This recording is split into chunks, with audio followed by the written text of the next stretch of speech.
Climate Justice Working Group meeting. Today, we're going to discuss the draft disadvantaged communities criteria, and a bit of an update on that. As we know, the traditional meeting procedures keep your line muted if you're not speaking. If you use audio, tap the mute button. Since we're recording and there might be an instance where someone might request a transcript of this meeting. Before you speak, if you just say your name, the transcripts they're not great. It's not as efficient as it would be if we had a stenographer. So it's just easier if folks just say their names beforehand and then speak. That way we'll know who said what and at what time and in what order, especially if it's helpful if we need to find something very specific that somebody pointed out that we should follow up on. It makes it easier to find it in the transcript later. So we will do the welcome and roll call. We will start with who I see in my lovely pictures here first. Jared Bly. Yes, good afternoon, Jared Bly. Happy to be here. Good afternoon, everybody. Jonathan. Good afternoon, everyone. Jonathan Brown here. Sonal. Hi, everyone. Sonal's here. And Abigail. Hi, Abby McHugh-Griffa. Glad to be here. Elizabeth. Buenas tardes. Happy to be here. Mary Beth. Good afternoon. This is Mary Beth, and I hope everyone is enjoying the day so far. Chris. Good afternoon, everyone. Chris Cole from NYSERDA. Joe. Hi, good day, everybody. This is Joe McNerney with the New York State Department of Labor. And Neil. Hey, good afternoon. This is Neil.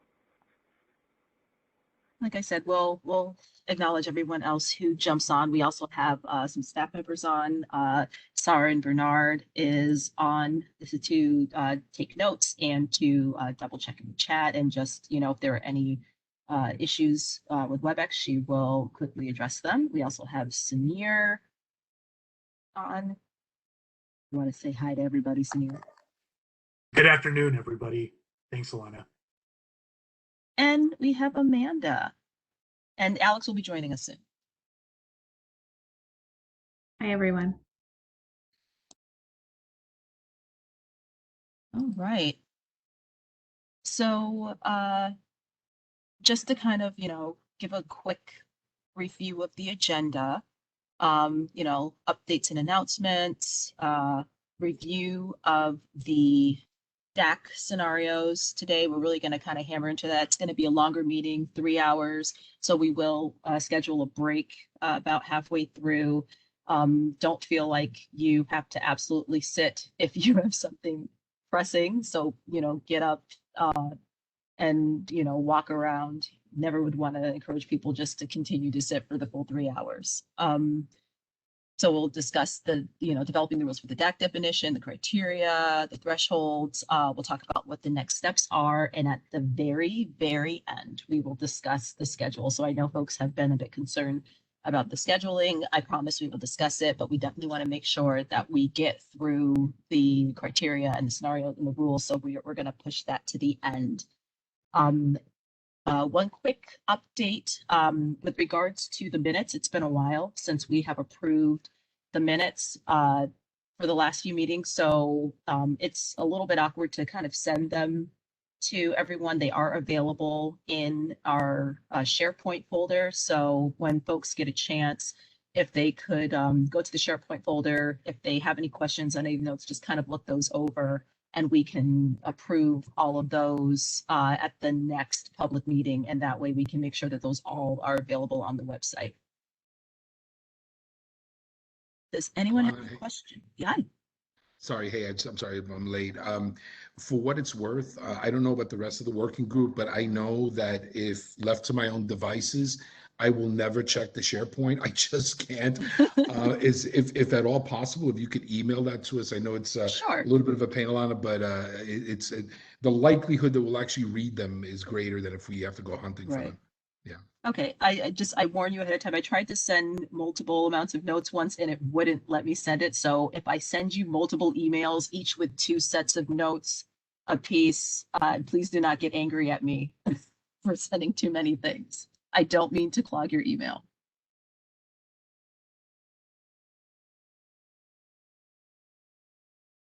Okay.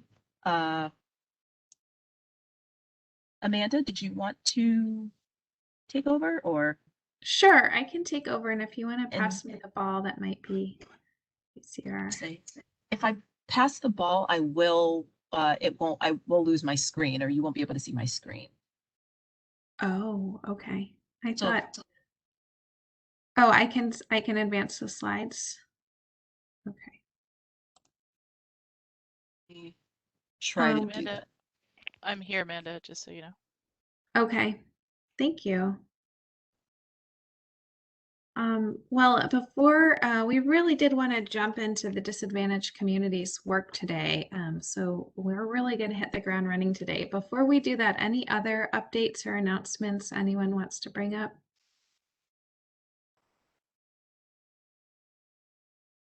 Okay. Yeah, this is Jerry. I don't want to start the meeting off on a sad or negative note. I mean, at least it's sad for me, but I will be stepping away from the climate justice working group. Probably after this meeting, this will probably be my last meeting. I am actually leaving the state in my current position in order to be closer to family. I just want to extend a very sincere and genuine appreciation for the folks that I've met through this process and the work that we've been conducting. It has truly been an honor, and I've learned so much, and it has been a very positive experience for me overall. And I plan on taking everything that I've learned from folks here and through this exercise and process to my new position. I will be moving to Nebraska to be closer to my wife's family and to raise our kids closer to their extended family. So I just want to say thank you, everybody, for the support and everything that you've done. This is super important work, and I wish everyone the best of luck. I know that the end result will be a very positive one for the people of New York State. Thank you. Thank you, Jared. You've been an amazing part of this group and your input and your insights will absolutely be missed. So Amanda, I'm going to pass you the ball. We'll see if we lose things. So, all right. And let me say yes. We All did right. lose the Ah, feed. Yeah, so you can present. We'll just okay. walk you through. Oh, uh-oh. Is it not letting me? I can't take it back. I think you might have to pass it back to me. It's not letting me snatch it from you. All right. Fantastic. Okay. Apologies for that. And can everyone see my screen? Not quite yet. Not quite. All right. No. Let me go back and let me do this again. Can we see it now? Great. Okay. Great. So we can go on to slide 6, and this is a bit of a review. So for the past couple of meetings, we've been looking at 2 scenarios. We've been looking at one scenario that we've been calling scenario 1 that included all of the indicators, which I think is 44 indicators. I haven't counted them recently, which provides a balanced representation of environmental burdens and climate change risks, as well as population and health vulnerability. So basically, all of the indicators that cover the 3 pillars of the legislation, as well as additional indicators that have come up through our process. And then at one point, we did develop a second scenario that we purposefully excluded all of the environmental and climate indicators to focus on sociodemographics and health to really see what would happen if we kind of tilt the scales towards sociodemographics and health, as we were hearing that those were, important indicators. And we kept hearing in ground truthing that, some of the excluded communities were lower income, BIPOC. So we did test that, but since it doesn't include environmental or climate indicators, it doesn't necessarily meet the legislation. So today we wanted to kind of refocus and really hone in on the kind of all-in scenario one with all of the indicators that addresses all of the pillars of the legislation.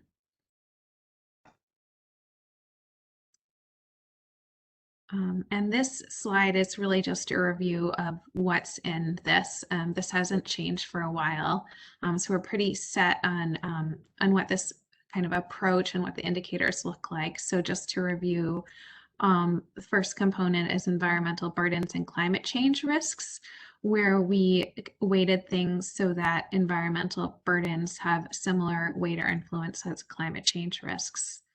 And then on the population and health side, we have separate factors for several income indicators, several race, ethnicity, and language indicators, a separate factor for health impacts and burdens, and a separate factor for housing, mobility, and communications. Great. And here is the environmental burdens and climate change risks indicator list. This has not changed for a few meetings either. So this is really just a review at this point and a reference. And same for population characteristics and health vulnerabilities, with a note, as you've seen before, that within the income factor, we're giving more weight to both of the individual income metrics, percent below 80% of area median income and percent below the federal poverty line. And within the race and ethnicity factor, we're giving higher weights to percent Latino and Latina and percent Black and African American. So any questions before we move on the approach, the different factors and indicators that are included?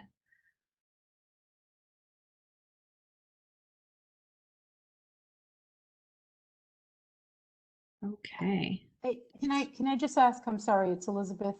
You said Black, Latino, did you include Indigenous? So there's a separate criteria beyond these indicators for land that is Indigenous land. So tribal nations and tribally owned census tracts. Not all Indigenous people live on that land, though. Yeah, this has been a tricky one because we've been discussing this as well, because there's so many tracts that have no one living, no Indigenous people. So we have been actually debating internally whether to put that back in, and we have done some checks to see if even without that variable, if areas with higher concentrations of Indigenous people are included, and they generally are, but we can certainly revisit that. Elizabeth, it's more that we want to include it, but before we'd kind of worked on a special calculation or a kind of an updated calculation to deal with percentiles, which Amanda's going to talk about, we weren't able, it just threw everything off. It was totally kind of useless because it's such a hard variable. So many tracts don't have any native population, and then some do. And so it just was not informing anything. But now I think we've probably figured out a way to do it. So I stole your thunder, Amanda. Go for it. Oh, I had forgotten to talk about that, but one of the things we've been working on in the background is this really tricky way of how to calculate percentiles and kind of rescale the data. We had been, we examined and tested several approaches at the beginning of things, and, we're seeing some things with variables that had lots of zeros that made us think that the percentile calculations weren't giving those indicators the full influence or weight they could have. So we revisited different approaches of calculating percentiles and finally landed on and switched to the same approach that California is using for their CalEnviro Screen 4.0 indicators, which relieves some of the issues we were seeing with a lot of the environmental indicators that have lots of zeros in them, meaning there's so many tracks that are not near a specific facility, as well as climate risk indicators like coastal flooding, where a lot of communities aren't near those areas. So we did make some changes to scenario 1 and our approach to recalculate percentiles in that way, which didn't have an enormous difference, but did shift a few things here and there. And that does give us the ability to deal with variables that have a lot of zeros, and the ability to put Indigenous and Native American people back in separately from land.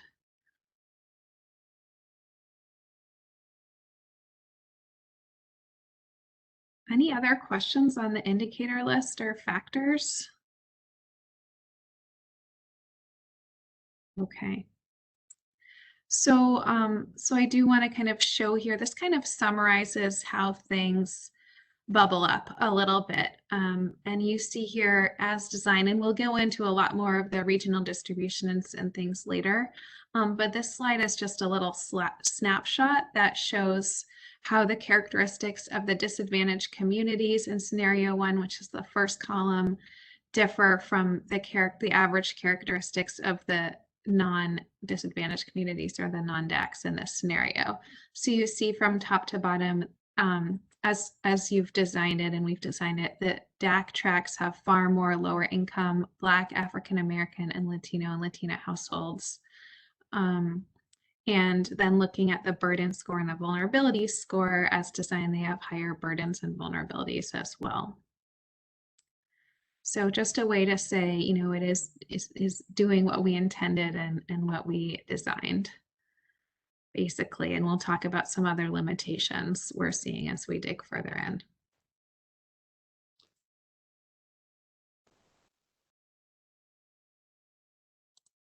Alex, do you want to talk a little bit about the next few slides?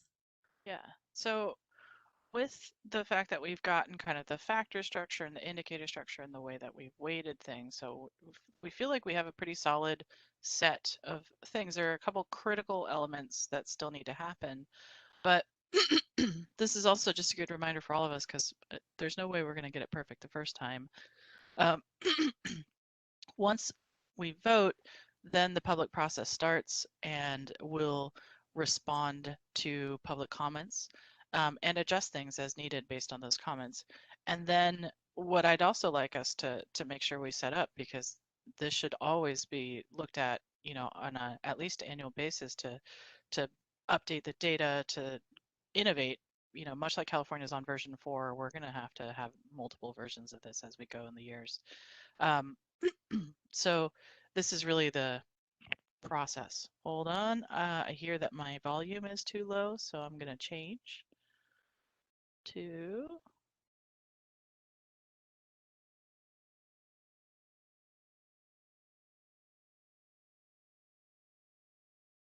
Okay, let's see.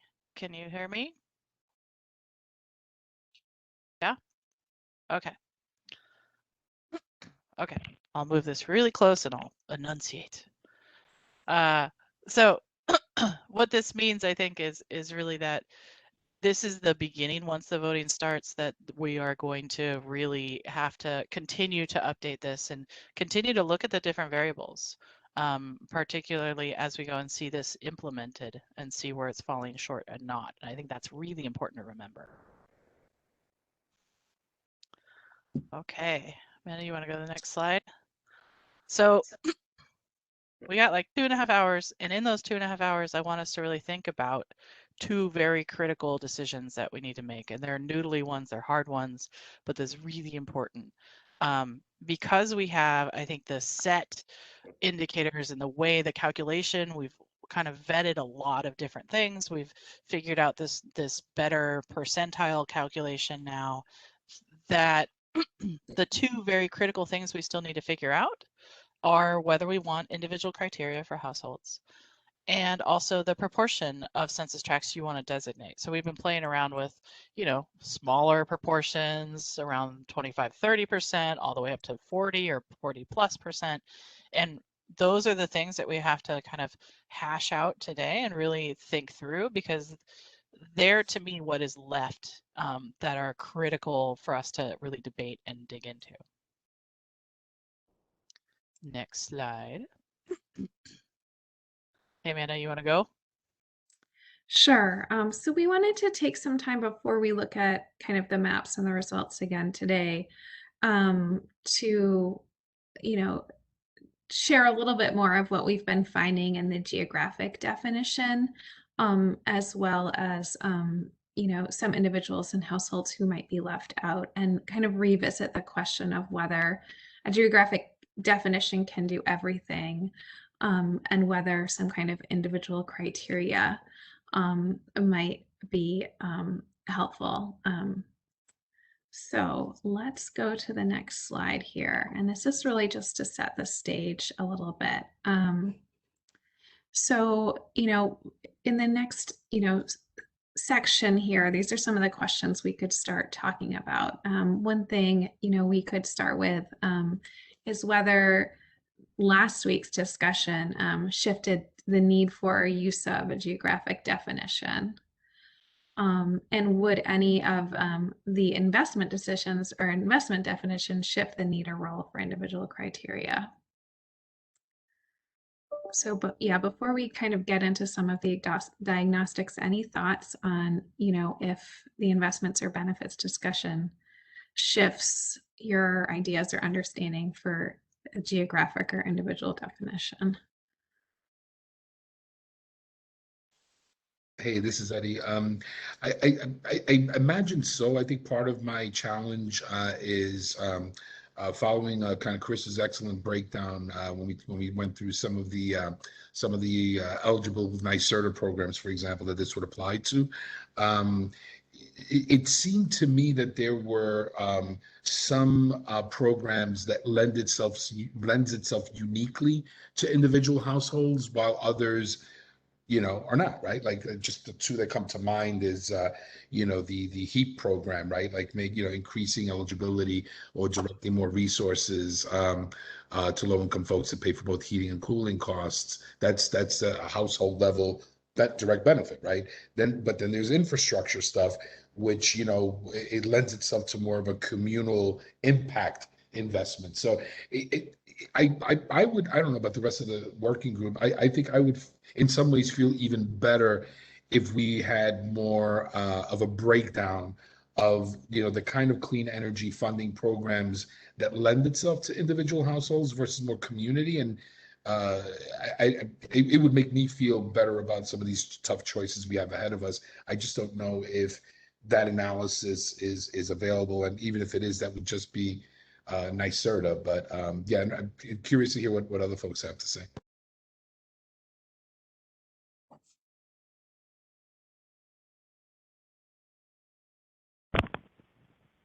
Hey Eddie, this is Chris. I guess if other folks don't have other thoughts, I'll just weigh in real quickly. I think we could pull a view together of those initiatives or programs that would be more oriented to like direct impact at the household level or community level, in those that would have more broader impacts, whether that's societal or regional impacts. So that's something I can commit to pull together, at least for NYSERDA, but we can look to see what can be pulled together for other parts of the state portfolio. And in terms of timing, so we'll pull this together as soon as we can.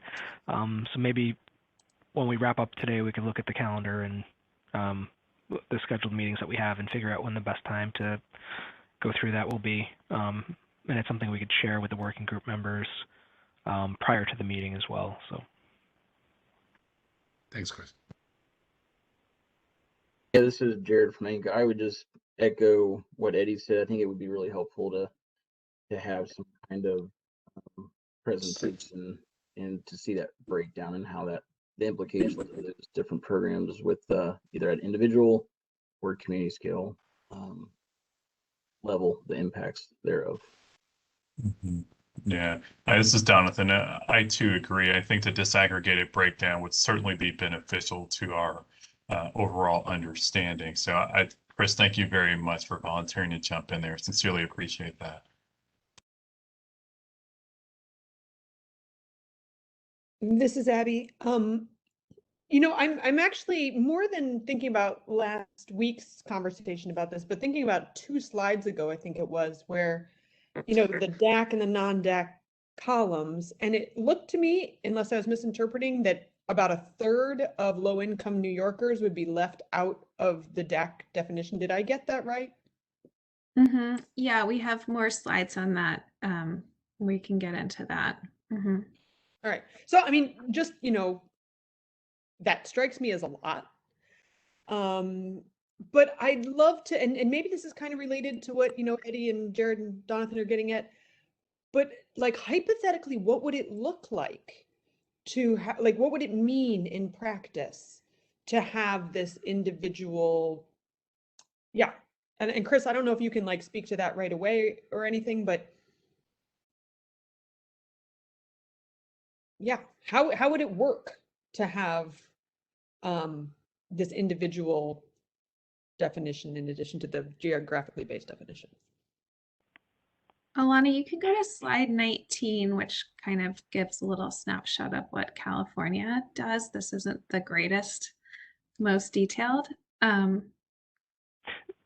Sorry, other thing, yeah. while you're pulling that up, Amanda, I guess I'd observe, or at least like, you know, suggest that we don't necessarily have to conflate eligibility criteria with, like, you know, the benefits mandate. So, you know, the geographic parameters that we identify as a working group would ultimately, you know, kind of provide the framework for accounting, you know, for benefits into disadvantaged communities. It doesn't necessarily need to set eligibility for programs, but it could, right? So there could be scenarios where state agencies, you know, are because we now have, you know, these parameters established, could, you know, seek to, you know, drive additional impacts and really kind of set up eligibility for, you know, projects or households, you know, within those communities. So, yeah, so I guess we should keep that in mind as well. And that's at least my view. But obviously welcome other thoughts on that topic or that point.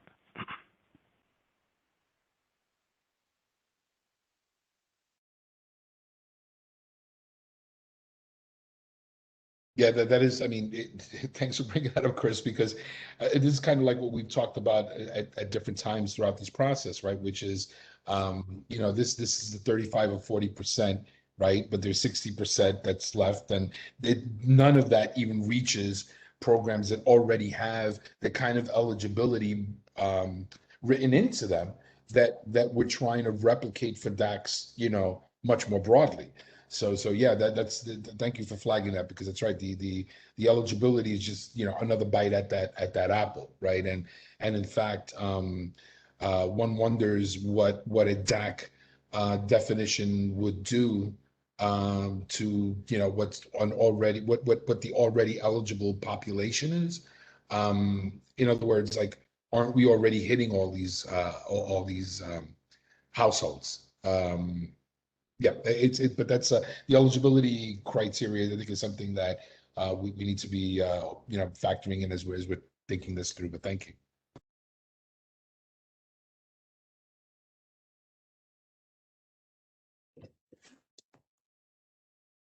Add kind of a little bit more to this discussion, because I think it's worth thinking about. When Chris presented last week, you know, he showed that kind of without changing anything right now, they would get about, correct me if I'm wrong, it's about 28%, you know, in kind of with the interim definition right now. And that was with the interim definition had like 25% of the census tracts designated.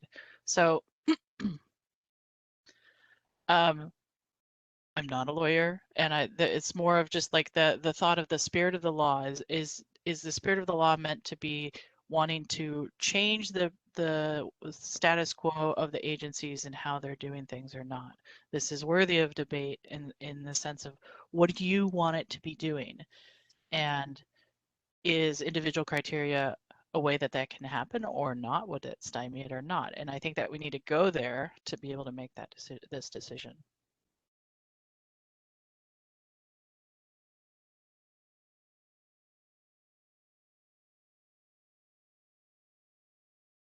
So I think Is there anything, oh, I'm sorry, is there any, Amanda, is there anything about this slide that the one we're looking at right now that you guys want to just kind of deconstruct for us, or make sure that we're clearly seeing what the individual criteria slide here is trying to communicate? It's more this bottom piece on California using a kind of both and approach. So they're counting climate investments that go to either disadvantaged communities or low to moderate income communities or LMI households. So, any investments toward any of those three groups count toward their goal.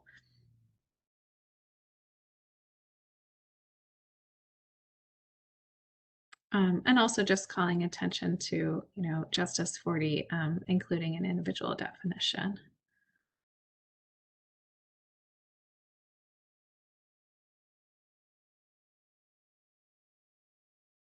I guess one question, oh, go ahead. Sorry about that. One quick question about this is there any analysis, any analogous analysis that also estimates what DAC population may be missing? What percentage of DAC population California's system may be missing? I haven't seen California analysis, but we do have some New York analysis that Abigail was referencing. So it might be helpful to go back through some of this analysis. We've kind of skipped over some things.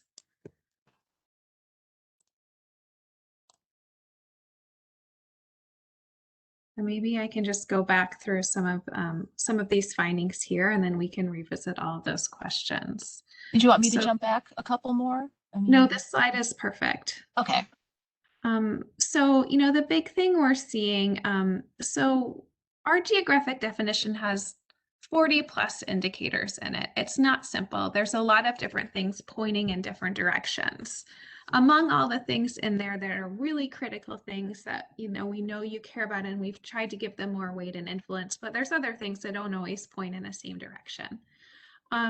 So first, in any combined scoring, this is that first point, we're not currently capturing all of LMI or lower income communities, and probably not capturing like all, necessarily all BIPOC communities or other types of communities of concern, just because there's so many indicators in there. And we're trying to have all the indicators in to meet the legislation. So in one analysis, we looked at the community level of the lowest income communities, if there's any lower income communities that are left out. And we found that among the lower income communities, about 13% of lower income communities are not included. And that really happens, and we've looked at this together, because their environmental or climate burdens are relatively low. The sociodemographics might point to high vulnerabilities or moderate vulnerabilities, but they don't really have as a high of environmental or climate burdens. And then we found, and this is that other analysis that we did to see what happens when we remove that. Can we capture them if we're really focused on sociodemographics and health? And even kind of tilting the scales that way, the answer is no. So because there's still 24 population and health indicators, even moving to that scenario 2 can't capture necessarily all of the lower income tracks, because there's so many things in there. And I'm just using income as one example of potential, individual criteria, but there might be others. So that's the first thing, that even a geographic scenario, we can get it really close, but with so many things in there, we're not necessarily going to find, the best fit that stretches and reaches every single community we might want.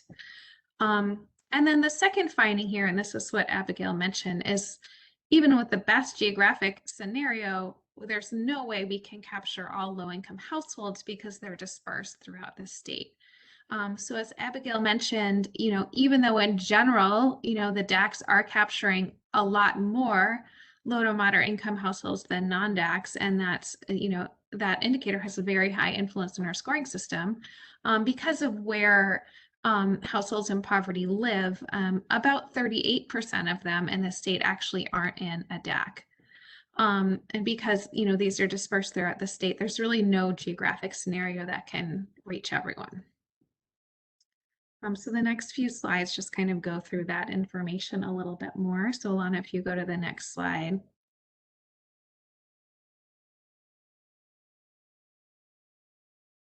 And this is more to that first point again of the community level. We are capturing the vast majority of the lowest income tracts, 87%.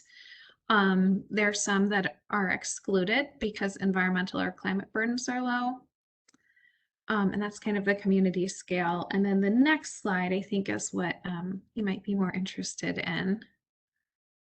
If you go down, Alana. And this is what shows, where moderate income and low income households are here. So thinking about all households, right now, 36%, 38% are in a DAC. Good news, as we design, DACs have proportionally more lower income households. They have 52% of low to moderate income households below that 80% threshold, and they have 62% of all households reporting incomes below the federal poverty line. But that still means that 38% of households below the federal poverty line, which is just over $17,000 for this year, are not in DACs. That's close to 400,000 households with incomes, below that $17,000 or $18,000 range that are not in DACs. And so what we found through doing everything we can with the levers that we have is, even if we adjusted the scores to include all of the lowest income tracts, that remaining kind of 13% from a slide before, we can close the gap a little bit, but we can't really close the gap for including LMI households because they're dispersed throughout the state.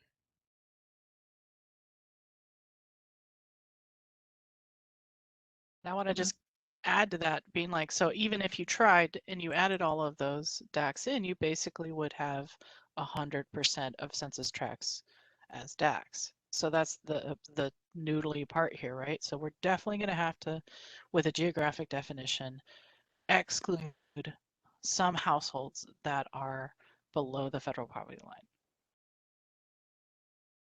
Alex and Amanda, this is Jared from Inca. I think it was 2 meetings ago, because I wasn't on the one last week, but I think we were talking about this issue at one point, and there was a request for me to look at, on a regional level, where the majority of those households that fall out of the DACs, that 400,000 or so, roughly, where they're at in the state. I'm wondering if there's any updates on that. Yeah, we have a slide on that, and Alana, this is the slide I was trying to move up. So if you just scroll down until you find a slide that has gray and green bar charts on it, you might have to go down a ways.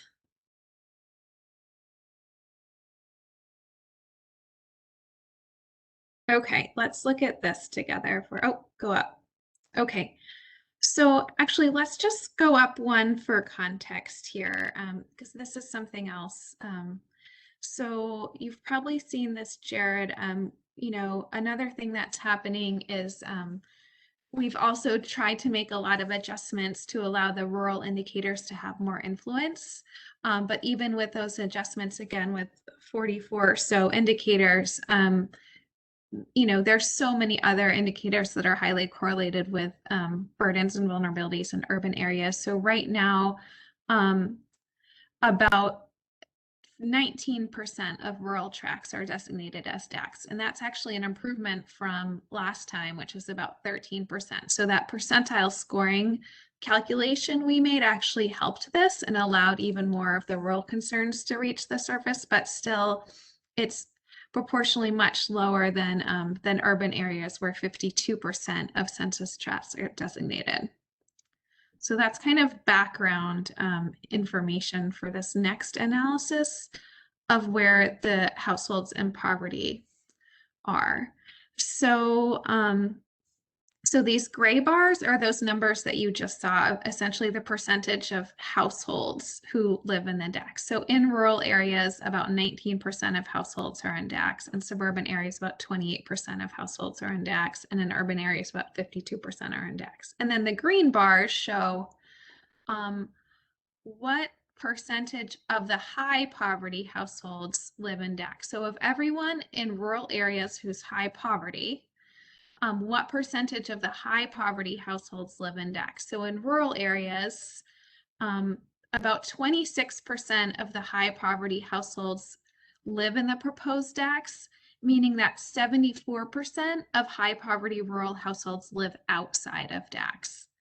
And those numbers change, pretty substantially. So in suburban areas, it's about half and half. So about half of high poverty households live in proposed DAX and half are out. And in urban areas, it switches.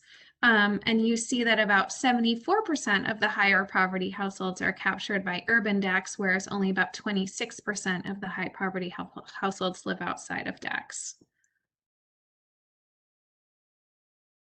Okay, so if my interpretation of this is correct, I apologize if it's not, there are more folks in rural areas who are not being captured with the current framework, and they fall outside of the DAX as we see it now. Mm-hmm. Okay. Well, there are more high poverty households that are not Sorry, being high captured. poverty, yes. Yep. Well, you're right on both counts. There's, more households outside of DAX in general, and there's more high poverty households outside of DAX as well. Amanda, do you perchance have the total number of households that were a part of this specific calculation? That I don't have those here. I have another way to look at this. If you, so we also looked at of all of the households in poverty who are not in DAX, and this is like a little bit different. So think about all those households in poverty who are not in DAX. So of that 389,000 households in poverty, and again, these are all a little bit fuzzy numbers because this is based on, 5-year census averages. It might not be the current number. Of the 389,000 households below poverty line who are not in DAX, about 25% of them are in rural areas, 29% are in suburban areas, and 46% are in urban areas. I know those numbers are a little confusing, and it shifts a little bit because there's so many more people in urban areas, but that's just a way to think about, of all the people who are in poverty who would not be captured in a DAC, where do they live and how could you find them?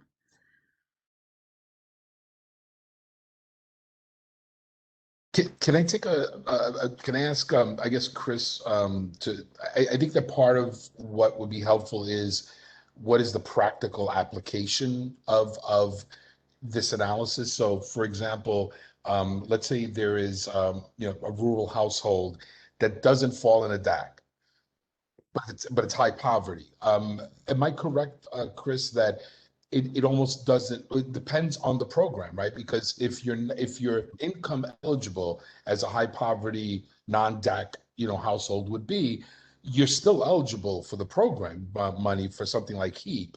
So it's not like these folks are going to be left behind per se. But I think what would be helpful for us is, do you have a sense, Chris, or anyone else, in what scenario would a high poverty household outside of a DAC fail to get access to 35 to 40% of funding? We need to, I think for us, what will be really helpful is what's the practical application? Like what programs might folks lose that targeted investment if they're high poverty but not in the DAC, if that makes any sense? Yeah, and I think that might be, this is Chris, for the transcription, just to make sure we capture that.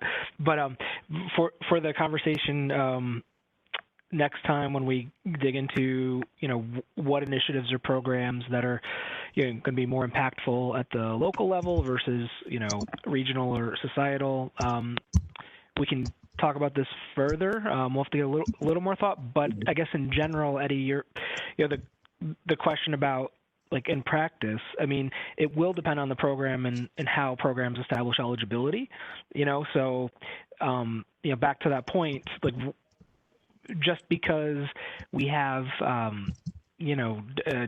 the geographic parameters for a disadvantaged community established in a way that excludes certain households, it doesn't mean that those households wouldn't be eligible for a program. The 35 or 40% is essentially kind of an accounting, exercise or a metric to make sure that, the state is, driving investments within these communities. So, from a practical perspective, households would still be eligible. However, there is a question about where resources are targeted, so given the fact that, there will be a requirement to ensure that, agencies are, driving these benefits within disadvantaged communities, there could be, decisions that are made to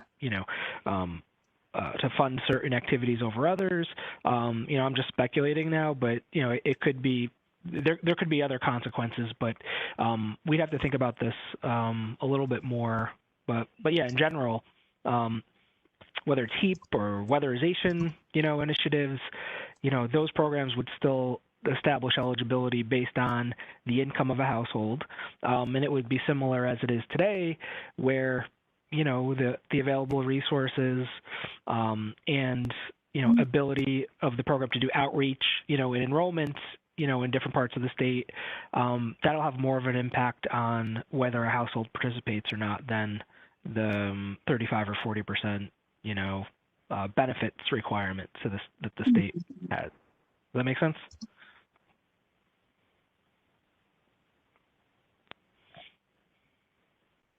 After a fashion. Well, and so Chris, on that, so programs change all the time. And I think where my concerns are coming from is that there's no legal mechanism to ensure that that money continues to go to those individual households who fall outside of DACs. Is that correct? I mean, well, so it can get complicated pretty quickly, but depending on the program that we're talking about, like there's, there are mandates and requirements, if we're talking about HEAP, I mean, those are federal funds, number one, but, the requirements the state has is that those funds be used to, address energy burden relief for households based on income. Similarly, like the weatherization programs in the state, at this point, and in those programs that NYSERDA administers, are approved through the Public Service Commission, and there's some requirements around income eligibility being the criteria. So those aren't likely to change, or those can't change from my view at this point. But that's I think the question is, like, how do you ensure that there aren't unintended consequences of kind of establishing kind of the DAC criteria a certain way that would ultimately exclude households from accessing programs and resources that they normally would have. In general, again, those programs that are based on income eligibility or other eligibility factors, those would still kind of be in place.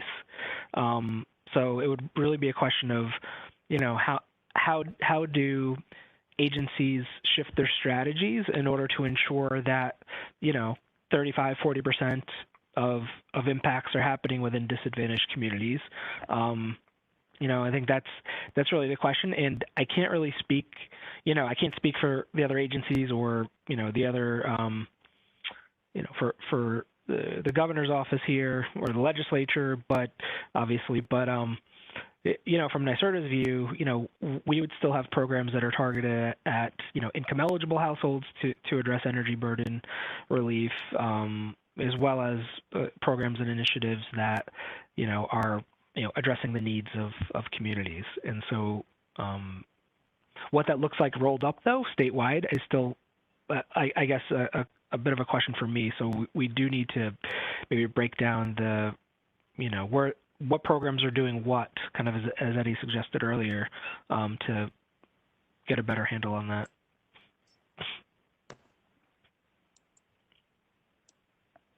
I mean, you could take that question a second way too, like on the flip side of it. If you have the individual criteria, would that then mean that they're, because as this accounting tool is kind of stuck the way it is, and they could get, and the agencies could get credit for, say, that 40% funding, would they then refocus some of their programs, or not refocus some of their programs toward DAX? This is the crux. This is like, those two questions are the thing. There's no right answer. There's no good answer, right? They're both hard. And so this is what to me, I think is one of those critical components.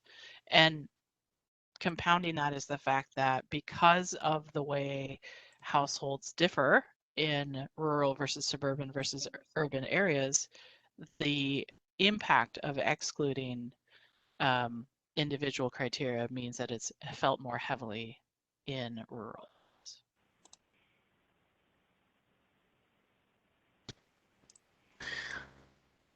Could I ask a related question about the, speaking of flipping it, right? Like the flip side of where high poverty households live in urban areas versus rural areas. If I'm reading this right, it's what 1/4 of high poverty folks live outside of DAX is, and maybe it's just blatantly obvious, but it's worth saying out loud. Is this what's your best guess as to why this dynamic? Is this just due to kind of like continued high racial segregation tendencies in urban areas? Like I'm asking Dr. Dunn and Amanda to kind of give us your socio-political analysis as to why you think that's playing out the way it is. I think there are a couple of reasons for this. One is that in rural areas, there are fewer environmental indicators, like all stuck together, that then kind of make something boil up. And then also, yeah, we don't just use income within the sociodemographic area, both in, in the DAC designation, which means that we do have race and redlining, and all of the health impacts, and all of those are felt more heavily, or you see them more kind of in combined together in urban areas. Amanda, anything to add? Yeah, I mean, I think you see more of that dynamic on the urban side, but you also see with the fact that the green bars are higher for the other two areas as well, there is still segregation in other areas as well. It looks, even higher on the suburban side. This effect. I do want to say this. I know we're like poking holes and being like, we're missing a third of households and this is bad, but it's also kind of incredible that we've managed to do with a geographic definition what we've done, and that it captures, as well as it does, lots of the legislation that was in there. So it incorporates a huge amount and a diverse range of different census tracts that we can now call, or if we go with this scenario, disadvantaged. And so it's a very good metric, but it's perfectly imperfect. It's one thing.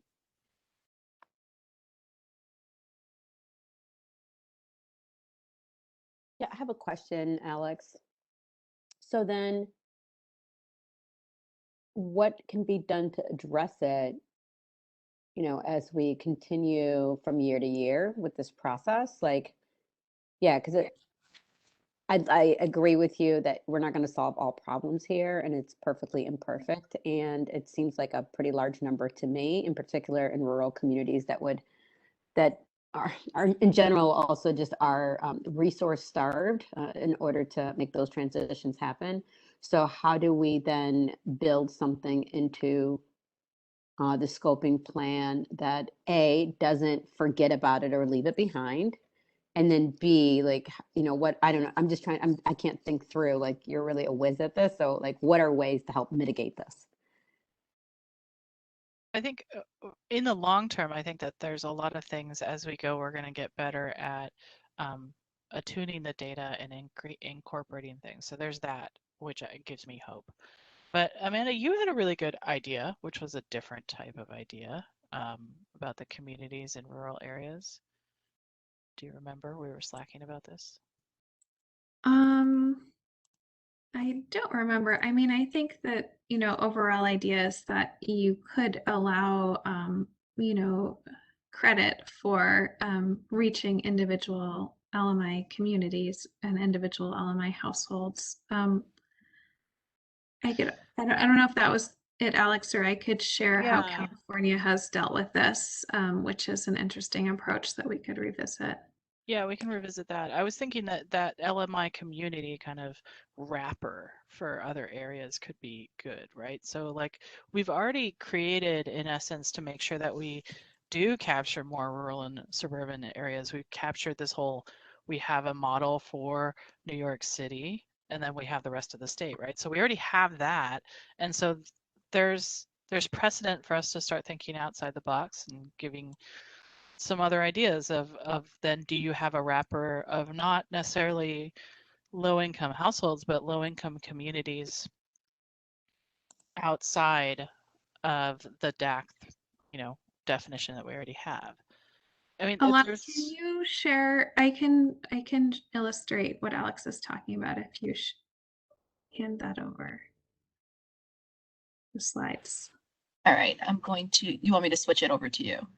Yes, please. Okay, let's see. I don't know if the slides will come over, but I can definitely switch and give you my, you can have the presentation control. Yes. Okay, hold on. Just have to find your name.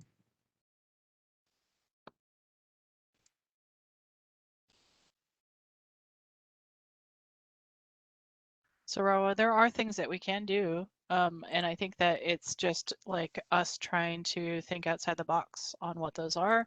And then I think that these are the things where it's really a conversation between, you know, Amanda and I as the facilitators and the number crunchers and like creating the models are one thing, but it's the conversation between the agencies and this group that I think are pretty important to have as well to solve this. Okay. So what I'm showing here is, you know, the kind of the wrapper approach. So California, they originally had just the geographic definition, which was disadvantaged households. And I think they had their goal of 35%. But then over time, they changed it and first said, you know, let's also include low to moderate income communities in our definition. So that's that green slice. So they started to define priority populations to also include low to moderate income communities. And as Alex said, that would pick up a few more of the low to moderate income communities, but still is just going to get us a little bit of the way toward getting all of those 389,000 low income households. So California added this third layer of allowing individuals. Okay, actually I swapped the order. So so the green is the individuals and the gray is communities, but same idea. There's kind of three layers. But what's interesting here is they didn't say, you know, the maximum sum of everything you do in these investments should count. They actually set thresholds to say, yes, you know, investments in communities and households and low to moderate income communities, you know, all count, but we still want things to be geographically oriented. And so we still want to see not just that 35% be fulfilled any way you want to fulfill it, but that 35% has to have a minimum of funding going to disadvantaged communities, and then they can kind of fill up to their 35% with investments to low to moderate income communities and to households. So this is an option if you want to expand things to retain the motivation and incentive for programs to target low-income households, but also maintain more of a focus on community-based approaches.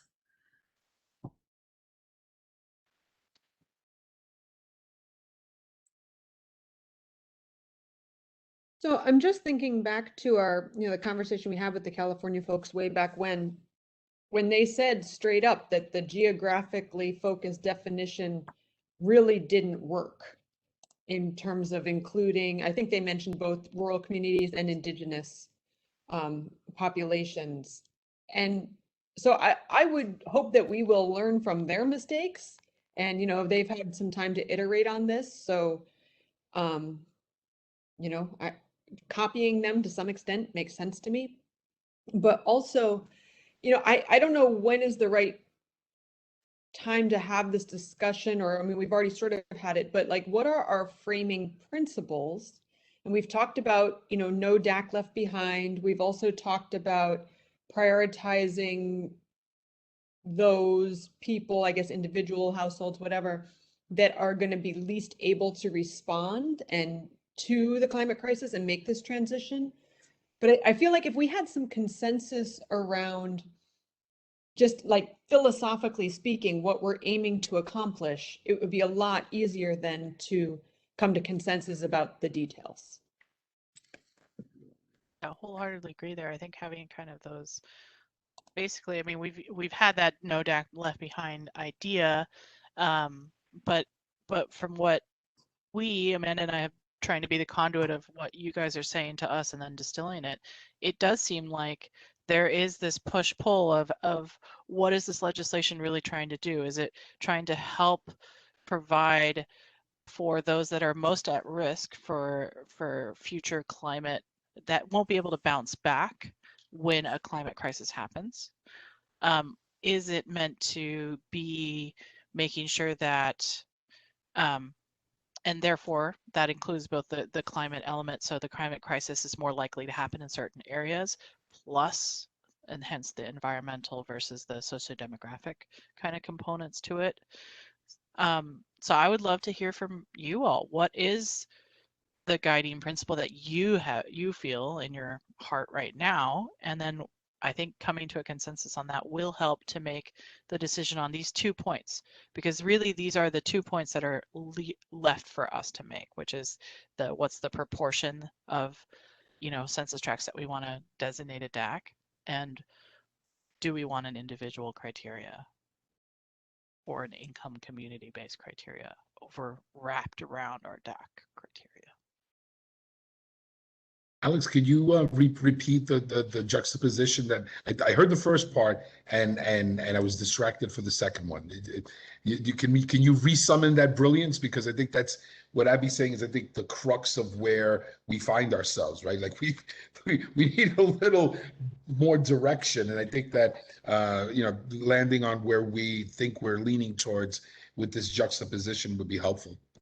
Yeah. So Amanda, you want to just get a blank slide, because this is something that, so Amanda and I, when we start trying to make some of these decisions and things, we always go back to, well, what are we hearing from you guys as the most important thing?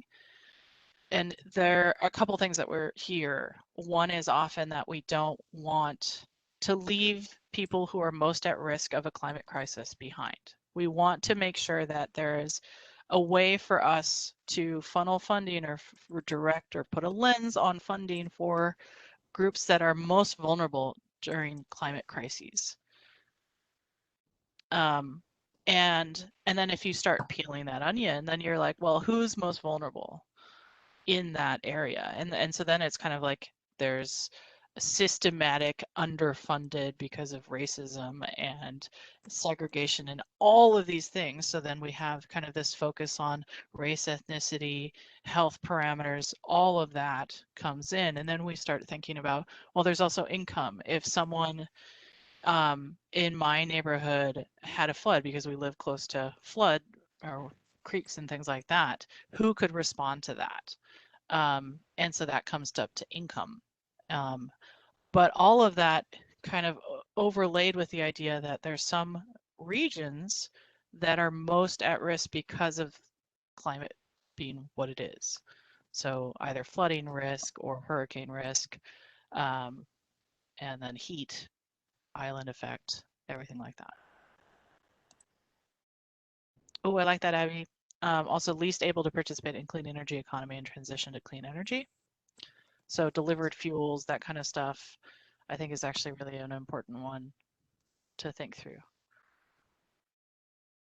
So it's a giant ball of wax, right? Like there's a lot in there. That's hence why we have 40 some odd indicators and have been trying to like grab all of these different groups together.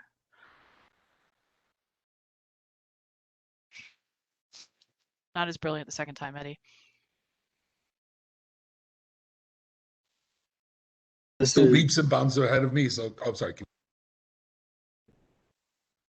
Sorry to cut you off, Eddie. This is Jared from Inca. I think it's noteworthy that we're just cognizant that we don't create disadvantaged communities, you know, even if it's inadvertently through socioeconomic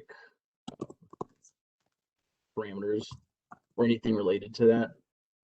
I think there's possibility that that could happen, and just to be aware that it is possible and that we try to mitigate that as much as possible to the greatest extent possible. We can take that down the line of thought thinking, right? So if we have just the DAC designation, we focus funding on a certain area, that this is the worst case scenario, right? That then creates a whole set that haven't been funded or haven't been focused on this different communities in those areas, and then they then are not able to respond to climate crises. Yep, that would be one scenario, and it seems more likely that something would happen through that lens than as opposed to like environmental burdens or factors coming to light or developing or evolving, at least in the near to midterm. And then I think another thing that is, you know, kind of implicit here is that there is a desire to have agencies to start to design and direct programs geographically, and that's where this tension lies. So let me write that down.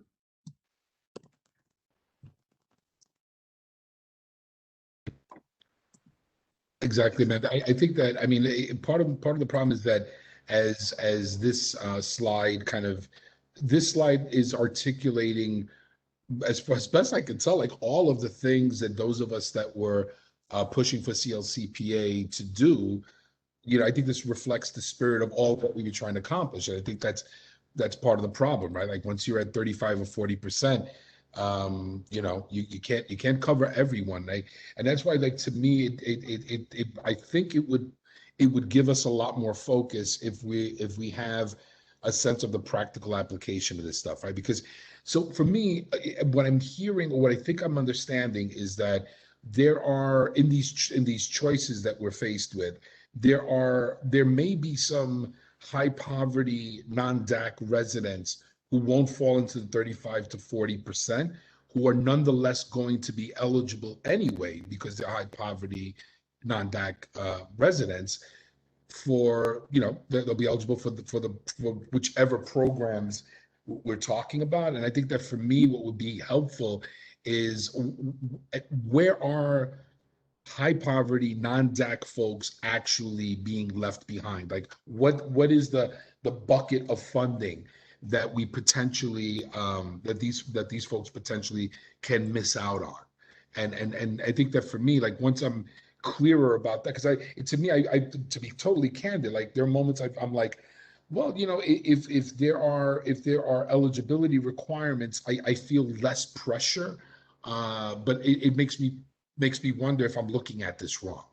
You know what I'm saying? Like I don't want you know, folks in rural areas to be denied access to stuff.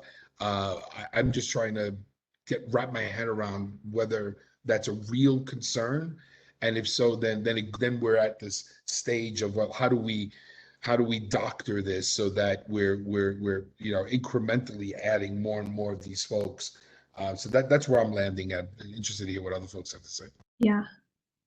From what I heard, Chris talking about it, eligibility is one thing, and I don't know if we're necessarily talking about, eligibility, but really what this does to a program manager or programs, incentive motivation to target people outside of DACs. If they're held to the standard of getting a certain percentage of funding into DACs and they're currently below that level, they might possibly shift their limited time, attention, resources, staff toward community-based approaches, which is great, and might not, possibly put so much time, attention, resources into continuing to reach those eligible households outside of DACs. I don't know if others interpreted what Chris was saying differently.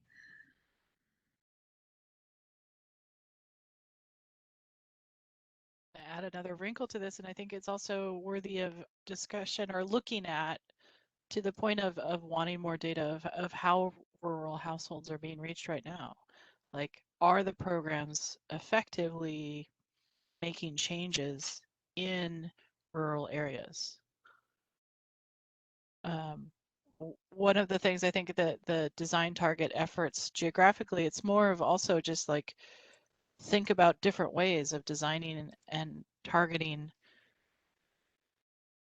overall, not just at community levels, but thinking outside the box, right? Like, we have a real climate crisis. It's not going away. We have to do a lot, and we have to throw a lot of things at it. So these are all the issues. So one of the things we can ask, especially now that he's not here for a second, is to look at the rural, like the participation of, say, NYSERDA programs in rural versus urban versus not, to see whether there's missed, engagement there.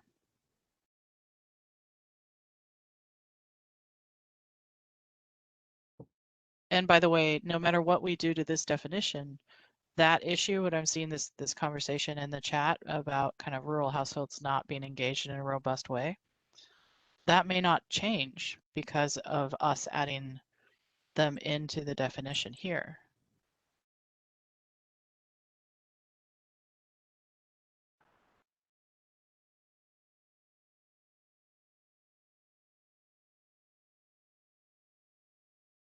Obviously, this is Jared. That's a good point, and it may not change things, but I guess you could turn it the other way and say it may make some it changes, totally some could. positive changes. I just think we don't really have a good handle on it at this point, or a good enough handle on what that will look like moving forward, which is, the basis of the work that we're doing. Really appreciate you guys engaging into this. I know it's a hard noodly thing to try to figure out, but this is hard.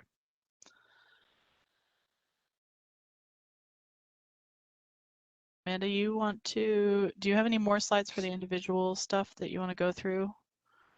I don't think so.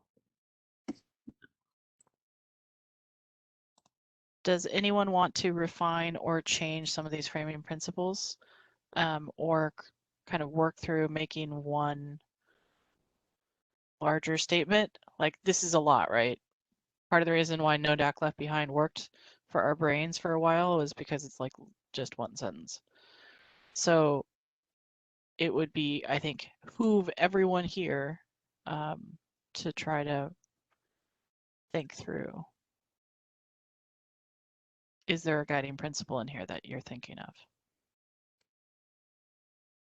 So, regarding No DAC Left Behind, it is super catchy. I don't think it totally works though. No, it totally doesn't. But it worked for a while, right? I like it. It appeals to me on like a, gut level, but I'm actually remembering something, I think this was maybe the last meeting, maybe the meeting before that, but we were talking about, you guys mentioned that we don't want to move DAX later, right? You mentioned that it'd be better to possibly start with a smaller pool of DAX and then add as we need to, rather than try to contract later. And so that is, kind of ringing around in my brain here. And then also, there's the question of, does that then, spread out the resources more so they can't as much go to the communities that really, have the most need. So that's another possible concern with no DAC left behind. And I think there was one other thing, but yeah.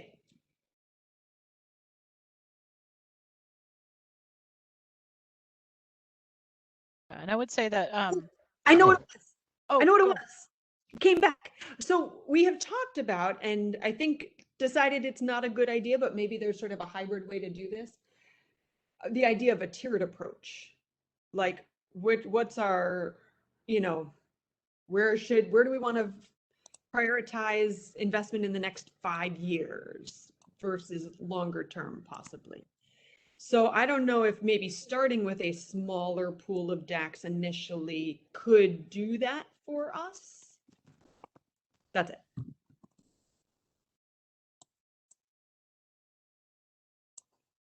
Yep. I'm not, yeah, hey, I'm not, I guess I'm ambivalent because I'm not exactly sure what I mean, a tiered approach, however we construct the tiers may end up being where we land. I don't know if I totally get the start with the smaller set and add later. And I appreciate, Abby, you were trying to reconstruct a conversation that we had a while ago. Whether it's this or more specific or targeted tiered system.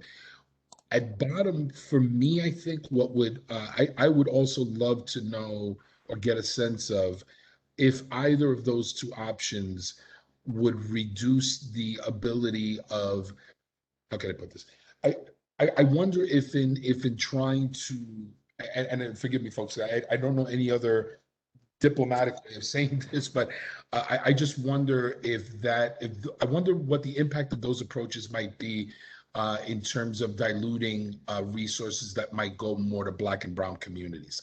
Like I hate to say that, but it feels, and yeah, happy to be wrong. If someone could contextualize that for me, I'd feel better about it. But when I hear like start with smaller sets or a tiered approach, it makes me question or wonder what the racial impact of that approach might end up being. So I can respond to that, I think, Eddie, in a way that may be helpful. Because when we look at those maps that we've done some of the ground truthing on, I know one of my big concerns has been the way that my neighborhood has been included as a DAC. When my neighborhood, it is a more a whiter neighborhood, a higher income neighborhood relative to a lot of other census tracts in the city of Rochester, and it just like isn't even on par with some of the other communities. So to put them in the same category just doesn't make sense to me. Now that doesn't mean there aren't people and households in my neighborhood who could use extra support and help, but like the neighborhood as a whole is doing a whole heck of a lot better than other neighborhoods that are in our current definition, or at least one of our iterations that we've looked at maps for, kind of being bucketed into the same category. And especially because I think yeah, I mean, I'm thinking about even like the outreach that's done, right? It's easier to reach people, easier to, so my concern is exactly what you're saying, I think, is that if we have this more inclusive DAC definition, that more of the investment and resources would go to the communities that need it less, but that it's easier for them to access.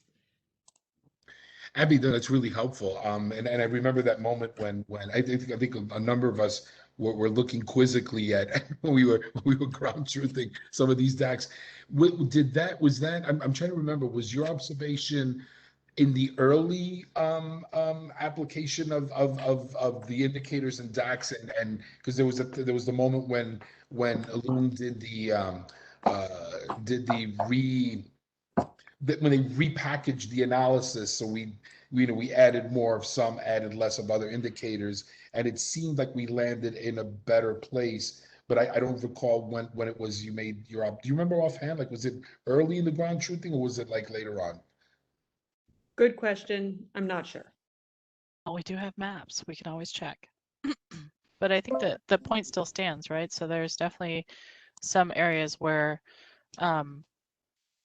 it's that balance point, that tipping point of finding the right number or the right proportion to designate DACs so that we are capturing those critically at need, and in both kind of an environmental and this is the and, right? Like, and sociodemographic way, as opposed to capturing more of, well, they have really, really environmental things, but less on the sociodemographic, or they're, one way or the other. So it's that and that we've really tried really hard with this scenario to capture. That does mean around the edges you miss things. This is Jared from Inca. I just want to acknowledge what both Eddie and Abigail are saying, and I have kind of a following question to at least one of those points.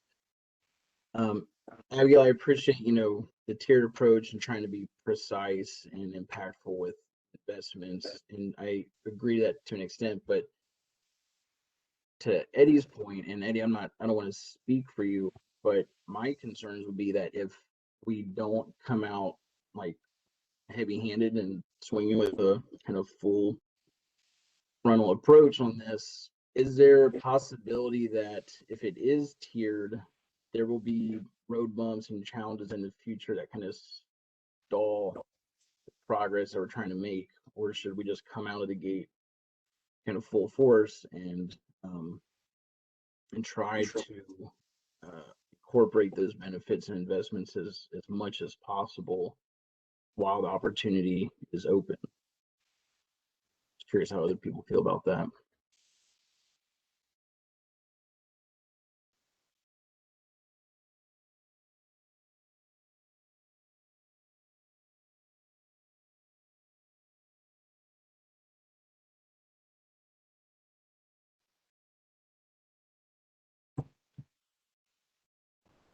So I don't know that I have clear thoughts about it, but just thinking about the way the programs are currently structured, and I'm about to contradict what I just said.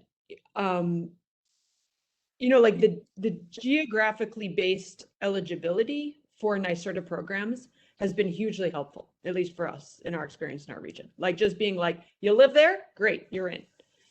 So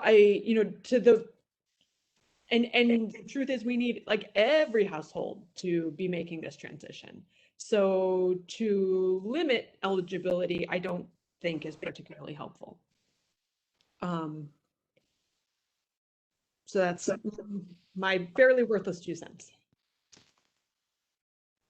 This is Sonal. I do think on not limiting, I personally feel hesitant to get us into that third circle that was on slide 25, around more than 40% are DAC, because that means the funding that we're getting isn't covering all of the DACs, because we're getting 35 to 40% funding. Ideally, we're getting more than that. That's just a minimum, but being realistic here, that's what we're working with. So I worry about going, that third circle. I'm scared to go to that third circle, and then we don't have enough funding for everyone that is a DAC to get done what we want. Versus we have fewer DACs and have the flexibility to use that 65, 60 other percent of funding for that as well. So I guess I'm on the bucket of I'd rather err under that 40 than include every DAC and be above 40 when the funding. But by the way, Sonal, just like that's a brilliant. I just gotta throw this out there because Sonal just said something that is like a game changer for me. Um, is there any way to find out what percentage of total funding we would need to reach all the DACs? I'm not saying we're going to do anything about it now, but I suspect that occasionally people listening into these calls work for the Assembly or the Senate. And, you know, and forgive me, folks, I'm just speculating out loud. I'm not lobbying because there's no bill about this. But having said that, maybe there needs to be an adjustment to the CLCPA.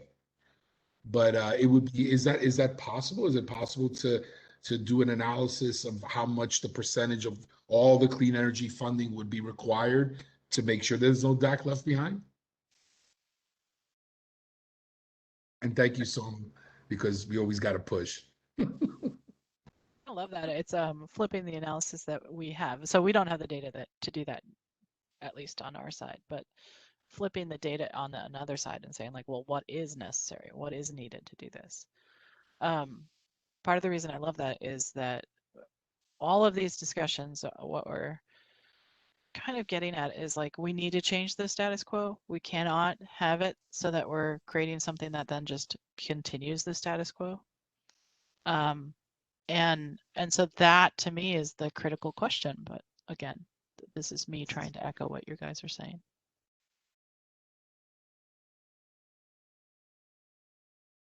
I think the trick in that question is there is no definition of DAX. We don't know whether the DAX are 30% or 50%. So even to answer that, we'd have to kind of define what you think are DAX.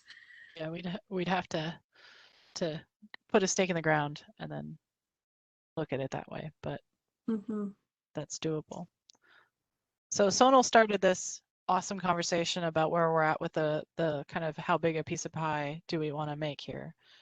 And again, this is again that balance point. If you want to go to slide 23, Amanda.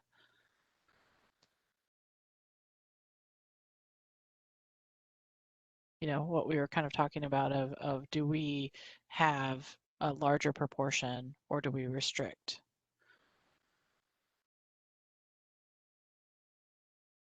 Are there any other thoughts on this?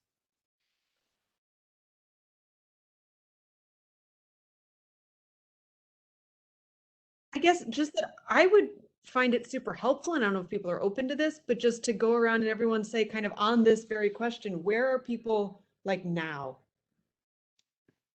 And not that we need to like commit ourselves forever, but just do we have some, is there any consensus already happening or not? Maybe we could like enter it in the chat so it can be secret. I don't know. Abby, you were going where I was going to go. I was going to have a little mini roll call if everyone was cool with it. I think it's good to have everyone talk and be like, well, I'm fuzzy. I don't know yet. Or I'm feeling more on the restrictive side. So no, way to go for starting this whole thing off.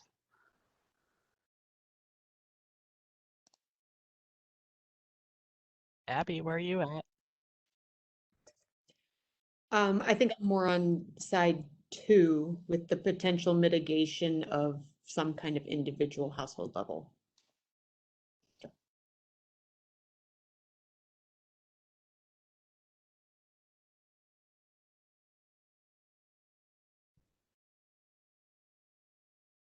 I'm going to leave the uncomfortable silence until someone says something, just so you guys know. Sorry, I'm so sorry. I'm not being silent for I actually stepped away literally as Abby was speaking because somebody was at the door. So that sounds like a cop out, but that's the total truth. I'm sorry. I totally missed the question. I'm so sorry. Well, the question was Abby was wondering whether, you know, where we were kind of as a consensus and wanting to hear from people in the group where they felt they were on this idea of kind of, and maybe we can go down to the slide 25 again. Sorry, Amanda, for jumping back and forth. Of the idea that if we're giving too much of the designating too high of a proportion, then that basically is meaning that some DACs are gonna be left behind funding wise. Sorry to continue to use the slogan. Whereas if you have a more restrictive designation, then you are more likely to be guaranteed that they are going to get more money and therefore be able to make bigger changes. But on the flip side, you would leave out some people that would be critically in need to.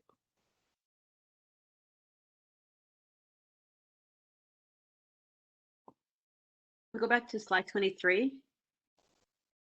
Thank you.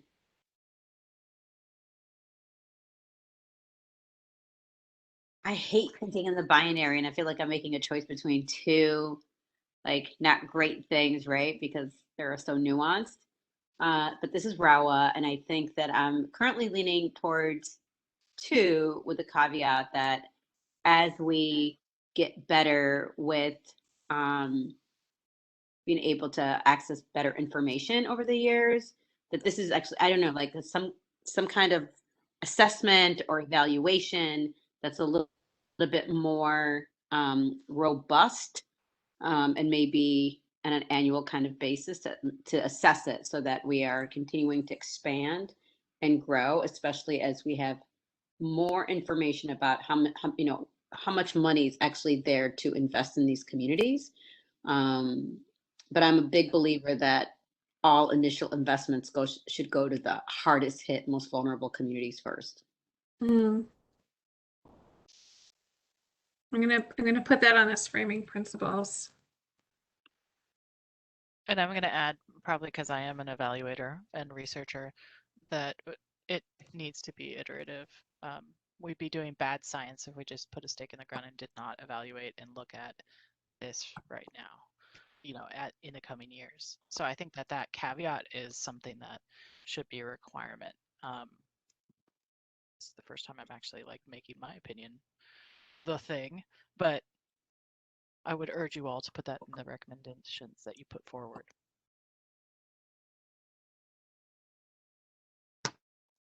So I don't know if I caught the chat. How many people weighed in for?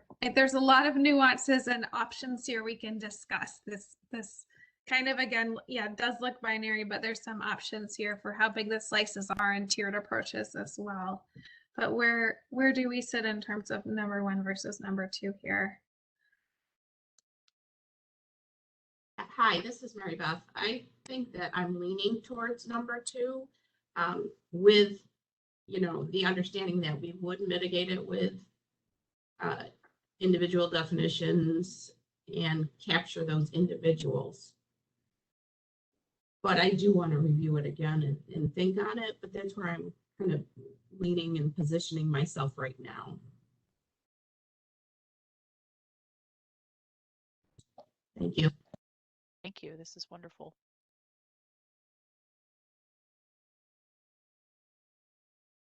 This is Eddie. It's hard for me. I can't. It's not often that I disagree with Rawa, and this is probably more of the same. Like, I'm leaning towards number 2 also. I would, and like Abby said, I would feel better about this if I just had, if the agencies for the next call can come back with just a just much more, not much more, but somewhat more of a practical application for this, because I think that 2 feels right, feels where I think what we were intending when some of us were pursuing the law. But again, I also realized that the approach was a uniform approach to government with multiple programs, agencies, criteria. Like, it's not one size fits all, but that's what legislation often offers us. So I'm leaning towards 2, but would feel better about it once I hear more about the agencies and how this plays out practically. Hi, it's Alana. So just to kind of get a clarification, so leading towards 2, but you'd like to see how, for example, DEC would deal with this, with mitigating, the individual issue. So how would DEC be able to work to try to reach those individual households that might be left out of the DAC definition? Exactly. Yeah, because I still struggle with and wonder if what is the percentage, or what's the likelihood, or what's the chunk of people that might be. And that's why I keep going back to the eligibility question. If people are eligible, they're eligible. and are we really leaving folks out? But there, I assume that there will be programs and specific programs that DEC or NYSERDA or whatever will say that'll be like, okay, yeah, that's where we will miss people. Yeah. Well, I know that I definitely have someone from our counsel's office looking into exactly what we're allowed to do. I know for, the funding that we have through the Office of Environmental Justice, we're kind of limited in how we're allowed to distribute it. So we definitely have folks looking into how DEC could manage that individual definition and how we could potentially create something that could allow for a sort of individualized distribution, but I make no promises. Let me see what our council comes up with, and I can definitely get back to you on that. Yeah, it is. I'm just trying to think through how to answer that with some of the data that NYSERDA has. And one of many ways to look at it is what programs are the furthest away from the 40% geographic goal, because those are the ones that are going to have to change the status quo a lot, change their operations a lot. If someone's already at 35 to 40%, they're probably already serving a mix of individuals. But if someone's at 11%, a program's at 11%, they're really going to have to shift to do things geographically. And those are the places, whether it's eligibility or not, that the people managing that program are really going to kind of shift how they do things toward DACs and away from individuals outside of DACs. So thinking, I don't know, something like looking into some of the smaller scale solar programs, we could possibly look into what programs might be furthest from the goal and how they might have to shift things.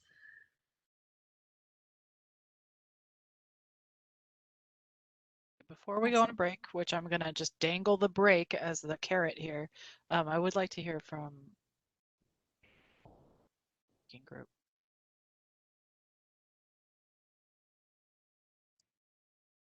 Alex, I didn't quite hear. I was gonna say, you went a little quiet there. I did I?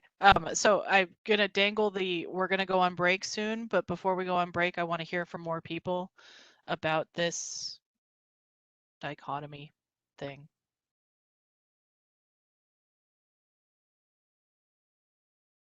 Yeah, this is Jared from ANCA. My gut feeling is to go with option number 2 here. And I guess we're operating under the assumption that we're looking at a finite bucket of funding to roll out programmings and bring benefits to folks. And if that is the case, or we are operating under, then 2 does resonate with me a little bit more than number 1. Assuming that we can think about this in an iterative process and that we can address at the household level, for us as data becomes more available and information is more available to us. Consider.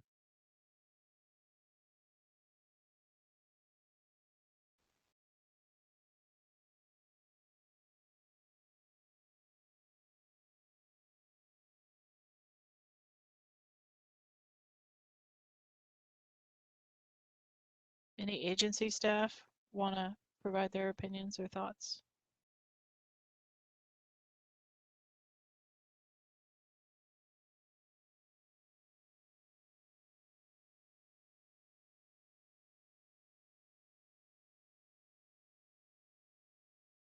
I say we throw it at Chris when he comes back with 0 context. Good idea. Let's totally do that. Okay, well, I put you guys through enough awkward silences. Thank you. They have their place. Okay, so Abby, or not Abby, sorry, Alana, 10 minutes? 10 minutes. 10 minutes. 10:55, please. Everyone come back and we'll look through more stuff. Thank you.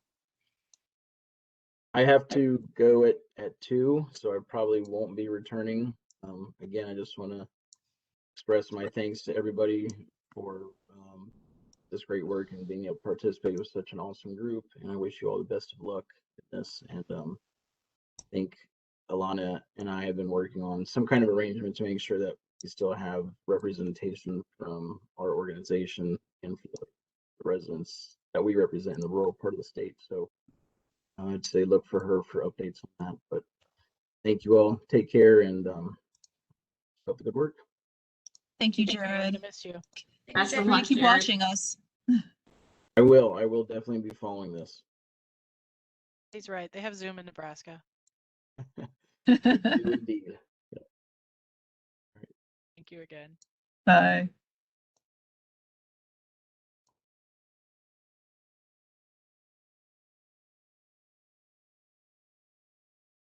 Okay, everyone. Is everyone back from the break? Yes, this is Ro. I'm back.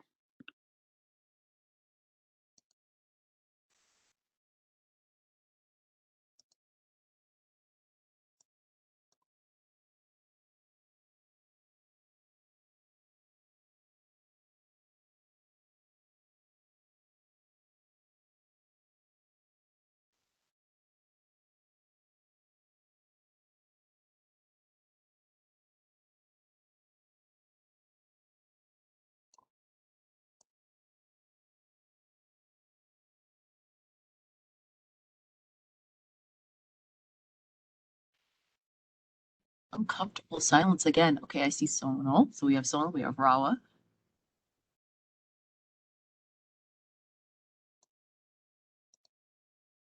I know that Mary Beth had to jump off and Abby had to jump off quickly, but she will be back.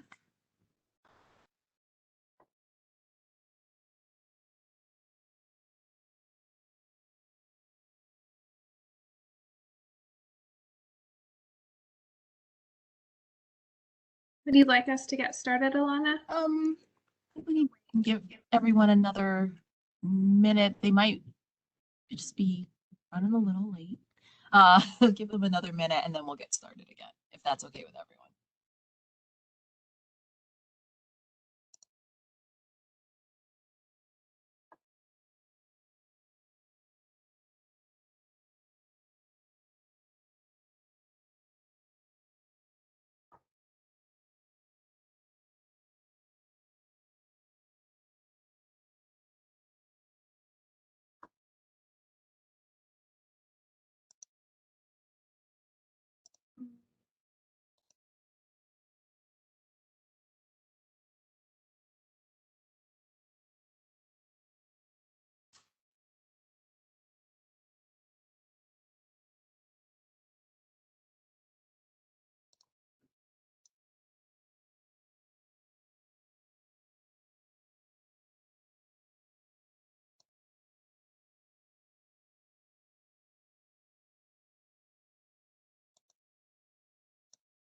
All right.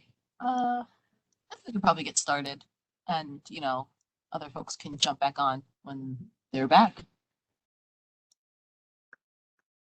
Great, thank you. So I will start sharing again.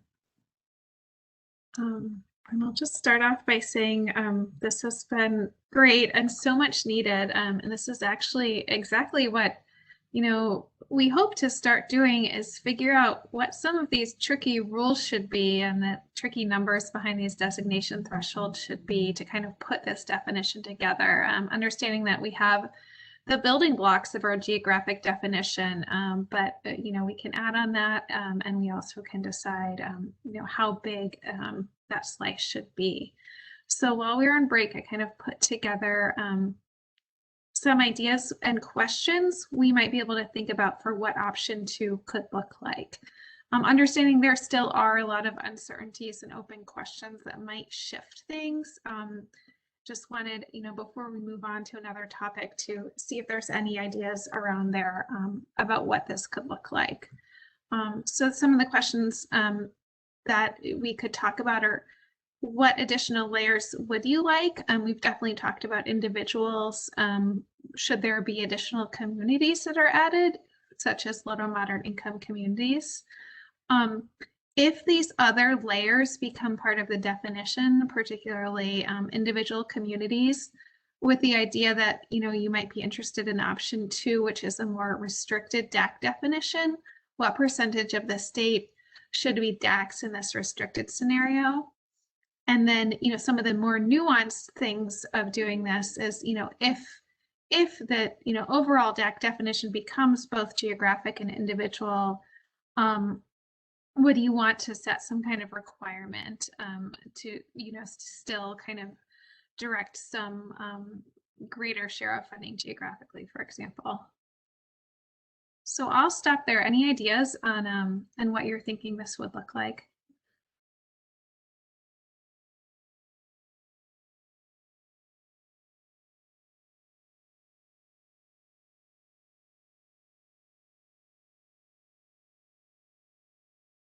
I'm going to take the Alex approach and let the silence go until someone wants to speak up.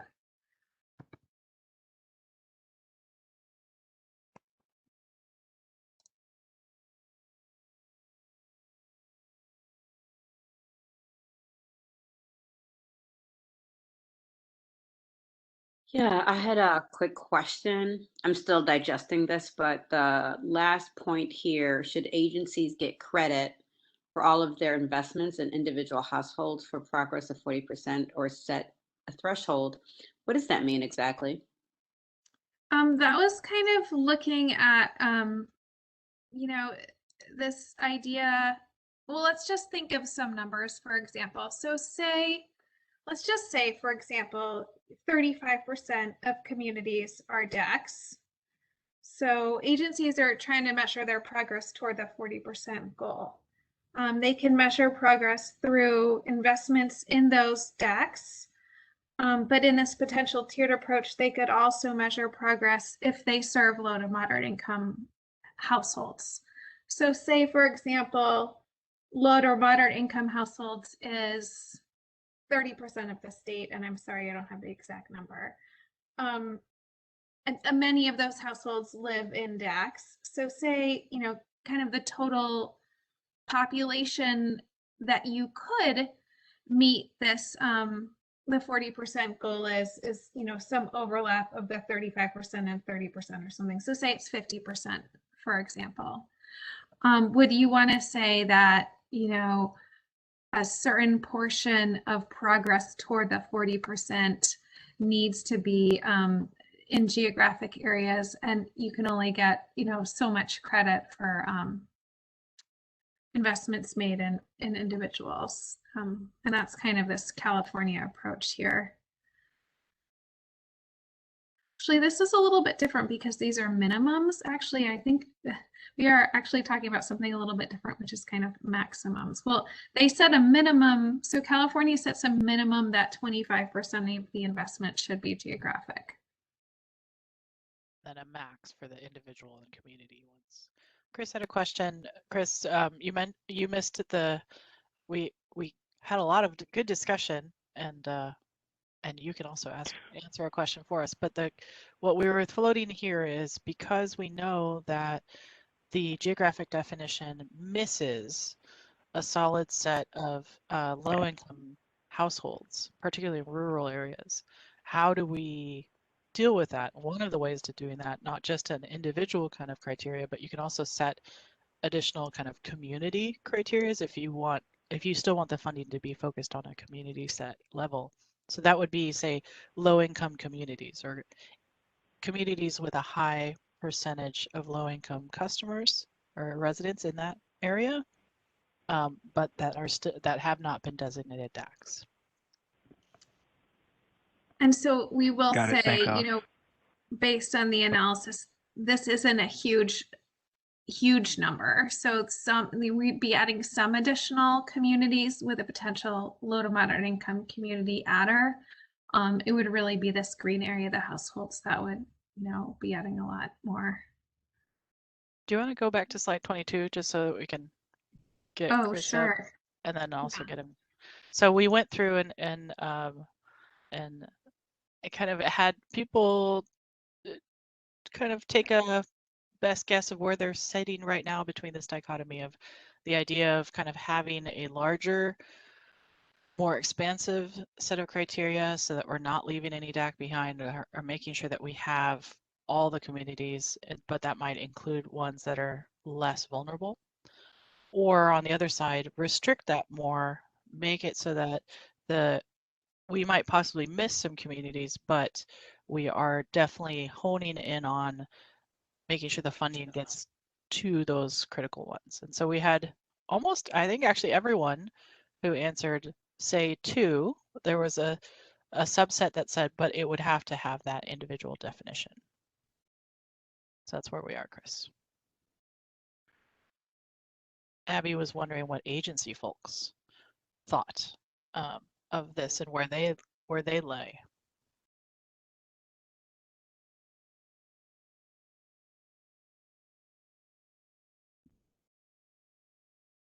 And we used lots of uncomfortable silences to get the answer. Subsequent to this, sorry, Amanda, where are you going to go?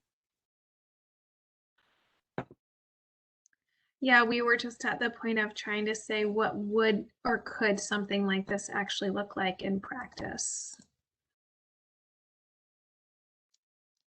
One of the things I love about this concept that Amanda just put forth is that it doesn't have to be all or nothing, meaning you can designate it so that you want a certain % of funding to go and make sure that it goes to geographic DACs, but then you can set, so those like a minimum funding, kind of like California does, but then you can also set a maximum set of funding for additional communities or individuals or households so that it's not taking over all the funding and the credit, but some of it. So we'd love to get your thoughts on that. And I don't know if that's actually needed if there is, you know, a minimum for geographic funding. That could be a thing that's, okay, we do need to start simple. So maybe that's complicating things a little bit for a first round. So maybe I think these are kind of the bigger questions for me. Can I also, this is Chris, can I also offer, there's a longer term view as well, right? I mean, so, you know, we have like immediate needs to develop criteria to, you know, to define communities, you know, that would be disadvantaged based on, you know, what the law kind of outlines as parameters. But then in parallel, like, and this is the conversation I think we've had, you know, different times and different ways over the last several months. Like in parallel, there's, you know, how are we accounting for benefits, as well as how the state and how agencies will have to start to shift, you know, their investment strategies to, you know, meet the requirements of the law.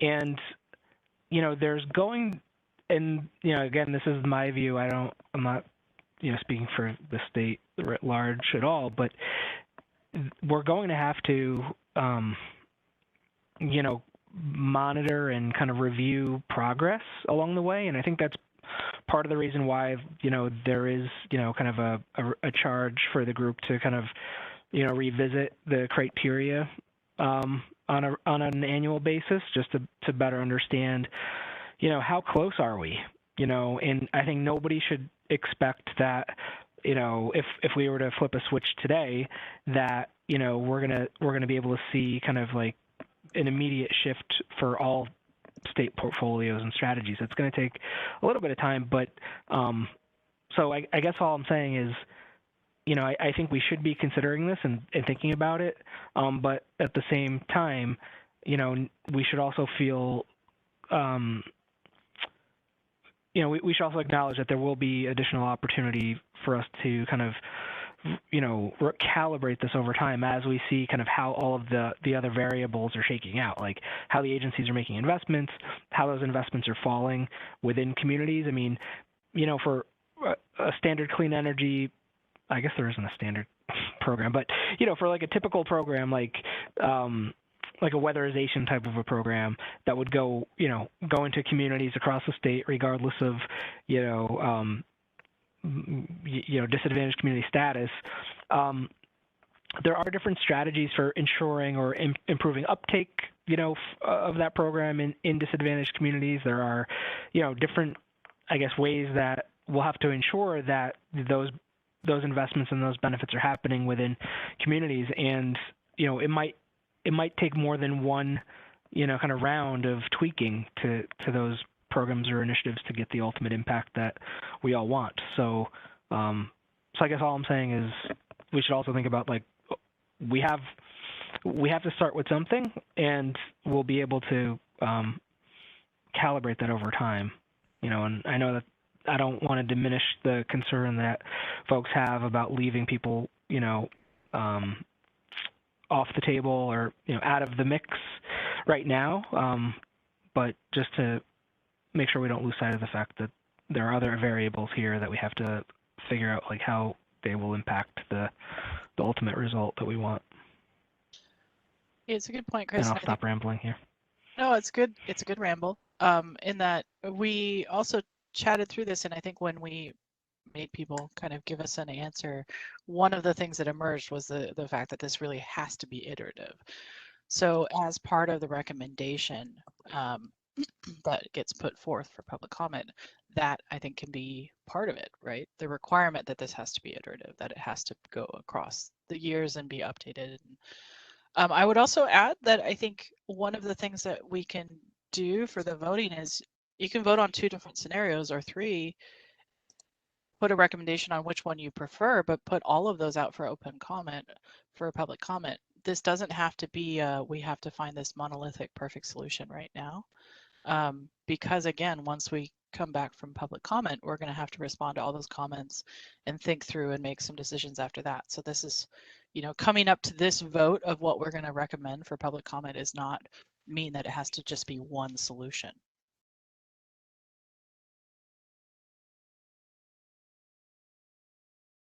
But I do want to push us back into slide 23, because I think, as we start trying to put numbers or look at things, everyone who spoke really spoke through restricting the geographic designation to a certain extent so that it's not, 40%, that it's smaller. So we kind of need to hone in on that to start making that decision and start looking at that. And, we can tinker with numbers and show you what that might look like and the coverage and who we're leaving out. But we need to kind of get a direction there of order of magnitude. Is this 25%? Is this 30? Where are we at with that? So let's go there.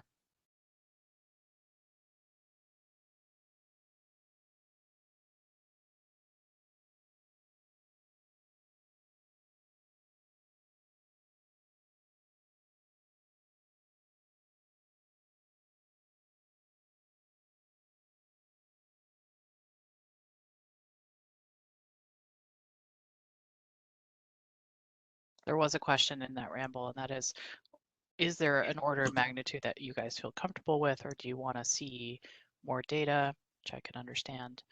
But in your gut, what's this feeling like? We've been showing you models that range from 35 to 40%. Does that feel right, or should it be less?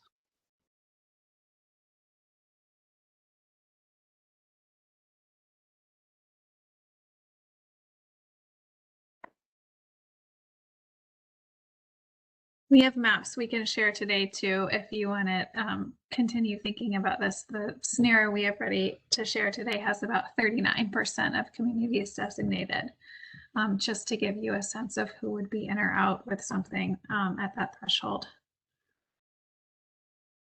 I don't know about the others, but I would find I don't have enough information or data to really feel comfortable in making a decision whether it's 35 or 40. But yeah, if you guys have additional maps or something, that might help. Great, let's do that. Yeah, and this is Rawa. If I could just add one other thing, I agree with Eddie, but my gut is telling me, even without seeing the information, I don't think we should go below 35.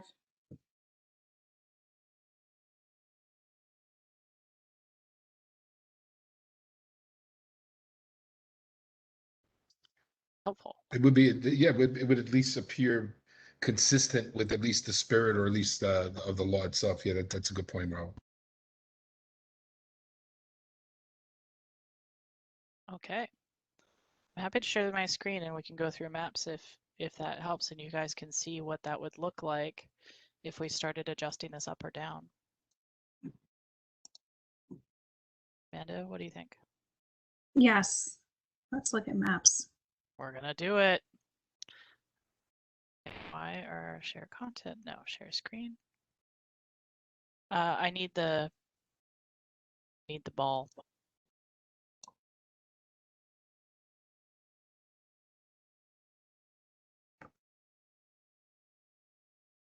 Okay, thank you.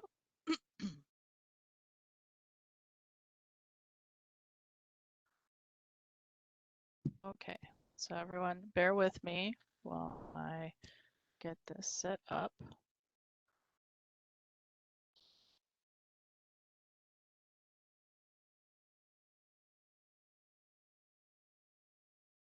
Should we just try to shift this to 35% right now? Yes. Go to maybe try 0.72 and everything for the thresholds. 7.2. We'll collapse these once we get there, and it's going to take like a minute or two to. Everyone, please, I'm using this because we can tinker with the threshold right here, but please just ignore scenario 2 because now that's off the table.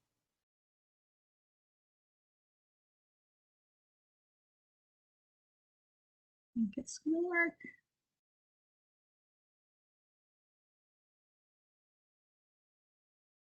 Down to 37. Let's do 7.3, then we'll get down to 35.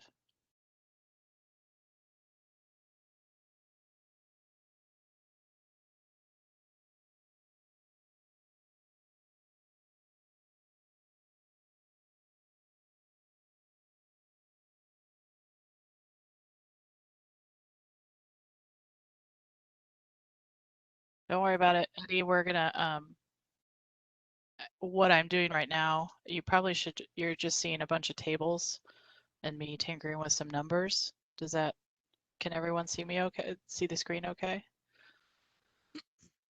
Okay, we're down to 36%. Whoa! That's good. Let's. Ah! Evidently we're looking at Toronto now. Okay. Let's get back to state.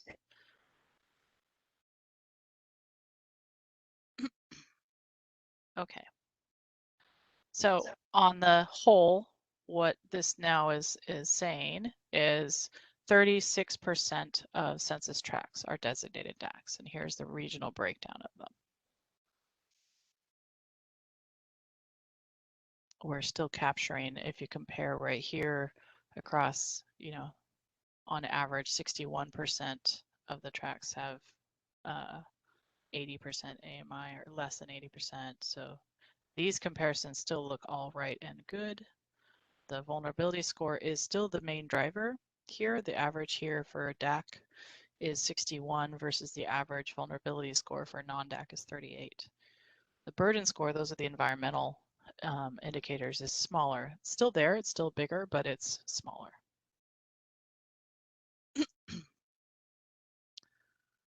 Okay, Bravo, we're gonna go to Buffalo for a second.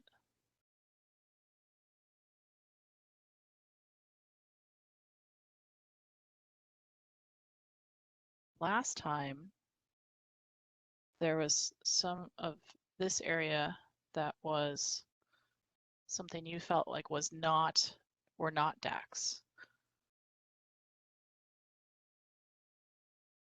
Yeah, go up to that Elmwood Village area. It was that. It's this area right here. Yeah, the one with that weird. Yeah. So those are now excluded. Yeah. But you're still capturing this side, which has a very high vulnerability percentile. And that makes sense. So what I appreciate what you guys did, because you actually took Main Street, I see, which is what I requested. So this looks so much better and more aligned with what's happening here on the ground. Can you scroll up just a little bit? Yep. Come on, you can do it, little Mappy. Yeah. I also, I mean, obviously some of the nuance are there be a couple of households here and there, but they're also included. But for the most part, I think this looks more true than the previous ones. Okay. And we didn't. What's nice about this is, like, again, where we feel like we have really honed in on a scenario that works for the most part is that, you know, we just changed, you know, the designation threshold in that case, and it helped with this. We also took out the second scenario, which was also part of that. I'm very curious to see what this does to New York State or New York City. So we're going to go to another place that helps us kind of understand what's going on and what we're missing, because in some of this area, let's see here, let's go at Sunset Park for a minute. There's still, because of the way that we're breaking down the threshold, we're missing some that are ground truth as DACs.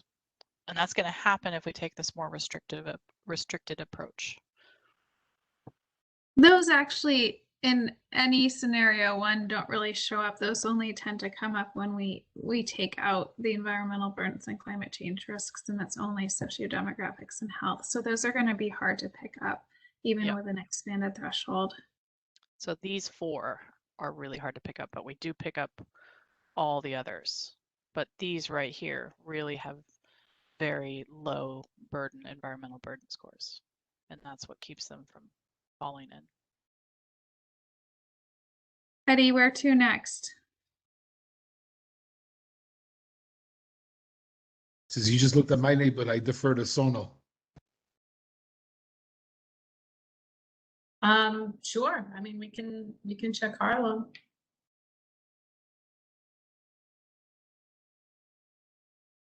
Oh no, we went to Georgia. New York City. New York? Is it? This is Georgia Avenue in East New York now, I guess. I think because it's a neighborhood and not this, it's we're not going to be able to find it by. Oh no, now I'm in Connecticut. New York, New York.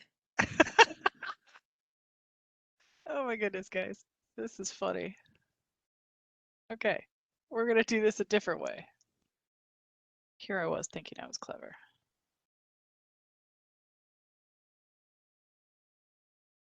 Okay. Guide me. So zoom in, it's almost in the center of your screen. There's all those, see where all those orange dots are? That's where you need to go. Okay, right here. Yeah. Hey, can someone please elevate Abigail to be a panelist? She's an attendee.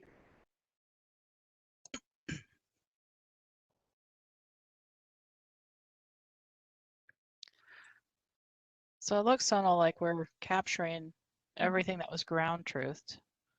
Yeah, I mean, this looks pretty good to me. It includes all of the South Bronx as well, which WEAC doesn't represent, but of course has huge number of issues. So they should be covered too, which looks right. Is this overdoing it anywhere? I'm not a bit familiar enough with the South Bronx to point to that exactly. So I don't know if maybe Eddie knows better there, but not for Harlem. All of Washington Heights should be in there. Pretty much all of Inwood should be in there. So Are we looking at we're looking at a mix of Upper Manhattan and the Bronx here? yeah, the right side is the South Bronx. Could you scroll down just a little bit? No, the other way. Okay. Yep.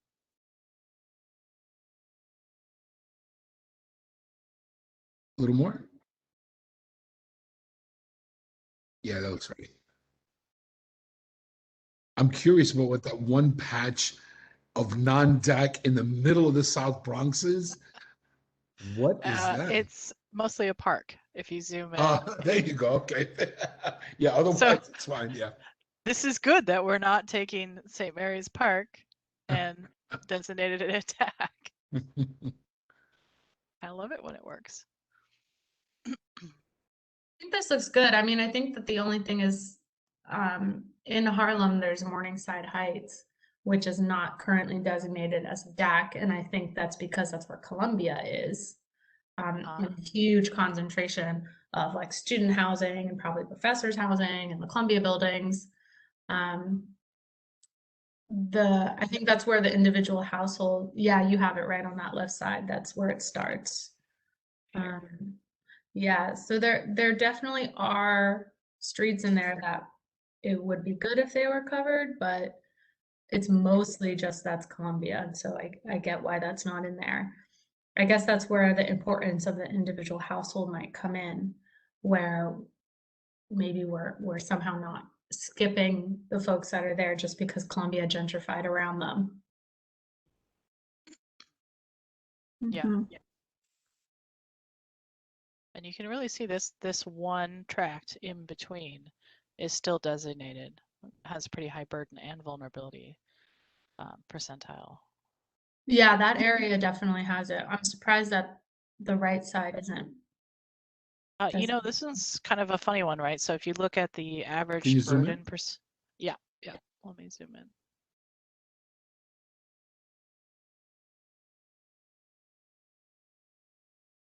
So if you look here, you've got the burden percentile at 81%, and then vulnerability at 54. And in this case, you've got the burden at 82 and the vulnerability at 56. And because generally our model really pushes the vulnerability percentile, or those are the sociodemographic indicators, this one, and pushes this one over the edge, but misses this one.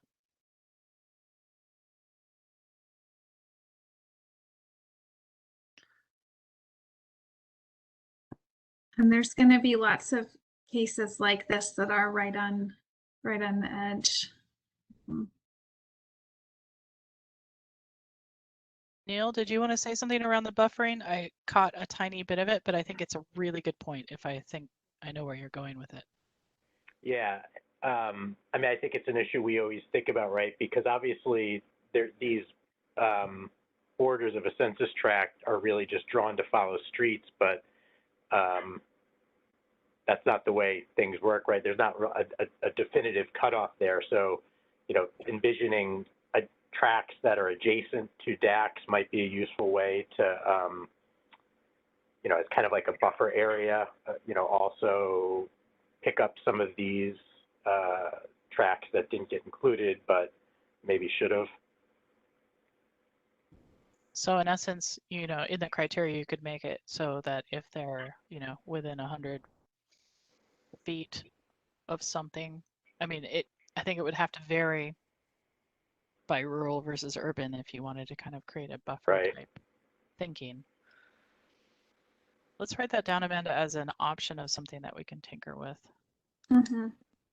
It's something we've been trying to think through, which is how do you deal with the little islands of things? Yeah. Honestly, it's because tricky some are legitimate islands and some are not. And so that's why we don't want the buffer to go too far, and therefore allow neighborhoods that are more well off. Right, like that area in the center of Buffalo that we know shouldn't be a DAC. If everything around it is a DAC, then it essentially becomes a DAC. There might be a reason that it shouldn't be. It would be interesting, though, for some of those areas. I mean, again, the analysis may suggest it's not a DAC, but if you have a pretty big population, it could be that, you know, across the street from the DAC, you know, that census tract, which based on our definition really shouldn't be, that could be accurate, and it could also be accurate that, you know, across the street from the DAC, you know, is an area where there might be characteristics that are consistent with our DAC. So in this case, looking at Frederick Douglass Boulevard and across the street, you know, that could be legitimately a DAC.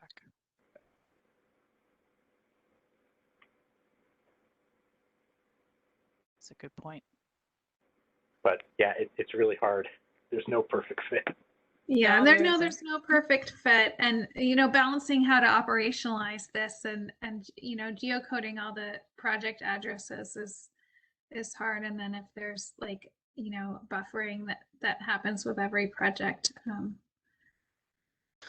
Amanda, could I trouble you guys to go back to Sunset Park for one quick second? I just it just dawned on me that there was there was a non-DAC designation that didn't make sense to me. Yeah, you see, like right by the waterfront there. Yeah, you see, it's a solid DAC up until you get to those tracks. Yeah, any idea? Is it because there's not much population? Like I'm just curious. So 'Cause that's this is it looks like this is an area that isn't scored right now. So this designation says not a DAC, but I think actually it's not classified right now.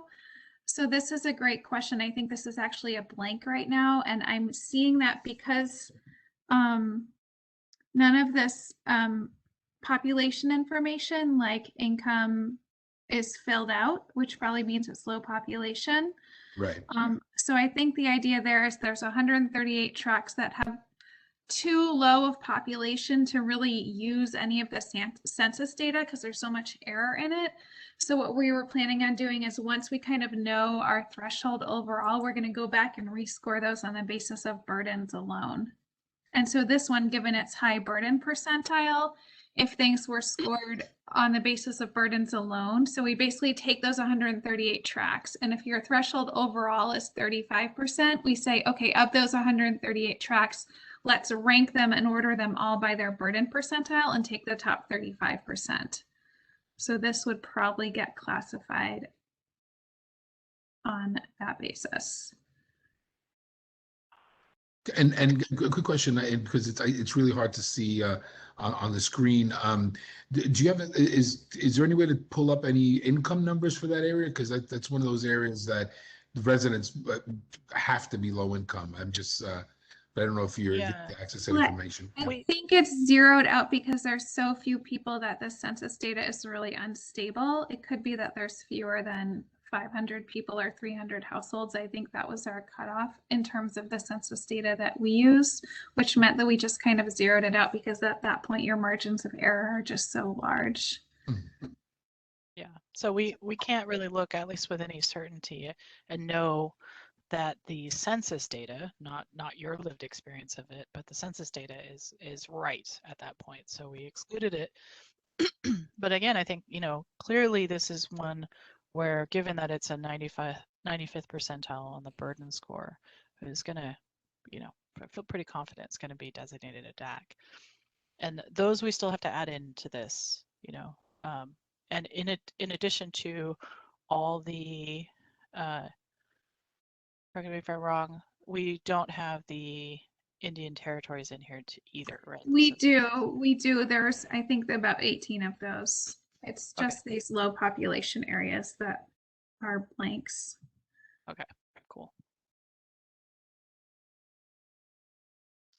Does that answer your question, Eddie? So I think it will be added. Yeah, no, thank you.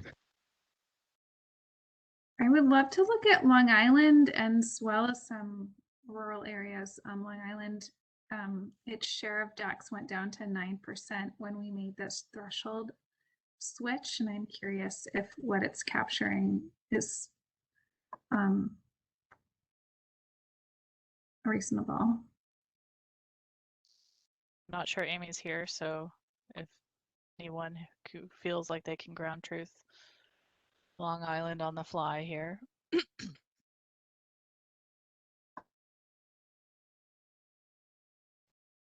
Just leave the Hamptons out. I think that's pretty, I think we're good. Apologies to the attendees that may be from the Hamptons.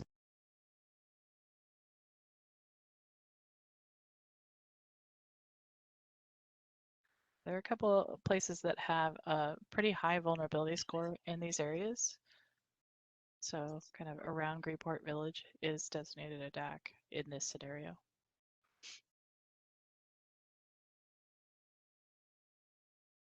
And then we've got Riverhead, part of West Hampton Beach, Brookhaven, right over here. So I'm going to slip.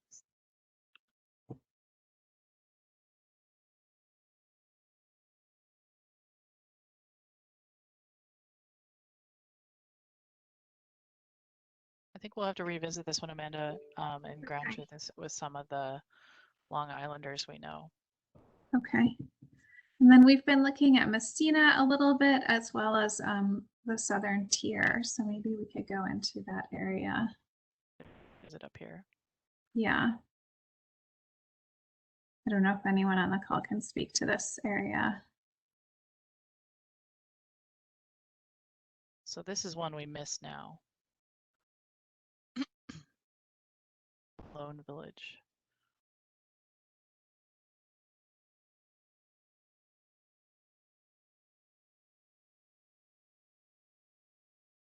Let's zoom out a little bit. Yeah.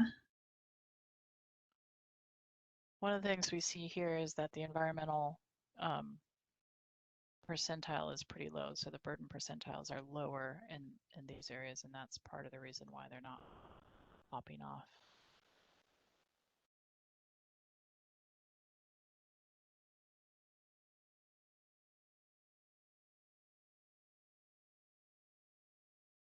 I think we'll just send this to Jared and make sure that he can. He's not done yet. We're not letting him go yet.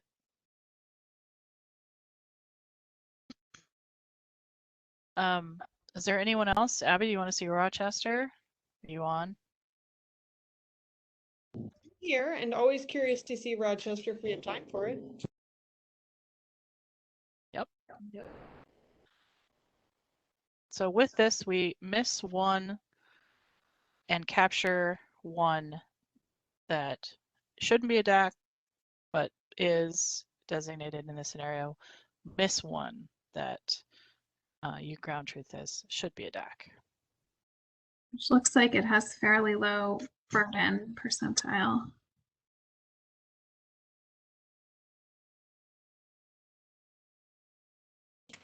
That one, I'm trying to remember why I would have said that should be. That is weird.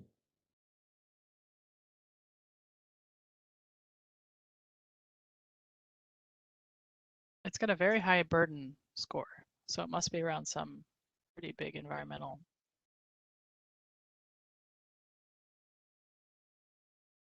Yeah, I honestly don't know what I was thinking with that. So you're cool with this being a DAC? I think so. I feel a little disoriented on the map, but What? You mean this doesn't look perfect for you? Here, let me see. Does this help if I click on some tiny little thing away? So this is Chile Avenue. chai lie. Ah! Sorry, I revert to always articulating things in Spanish if I can't figure out how to say it in English.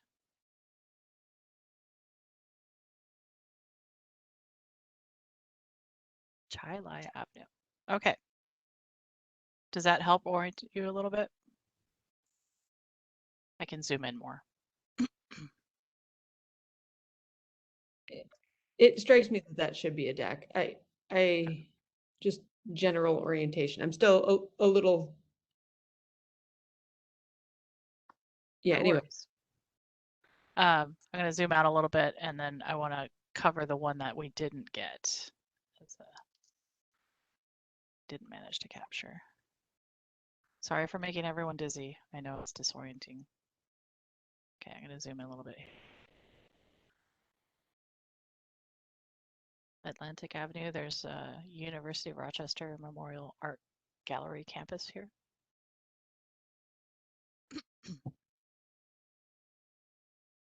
Yeah, that's one that it's pretty mixed income in there. So yeah, good. Where it is. Yeah, that one doesn't. I'm not super alarmed. So what this means, if I zoom out and kind of take us back to, and please speak up if you want to look at more of the maps, but people are feeling pretty okay with the idea of something around 36% total census tracts being designated a DAC. So we're not capturing everything perfectly, but we're narrowing it down so that, you know, before a lot of our models were 38, 39, 40%, but now we've moved it down. Alex, when you're done with Rochester, I just wanted to, there seemed to be one area like around Central Park in Buffalo. I just wanted to make sure that that was designated properly. Wait, Yeah. don't leave yet. Yeah, Just- don't, yeah, she's not, yeah, when you're done with Rochester. Just that one in the middle there that's left out around Arnett Boulevard. So move to your left. This one? Yep. Okay, let me zoom in.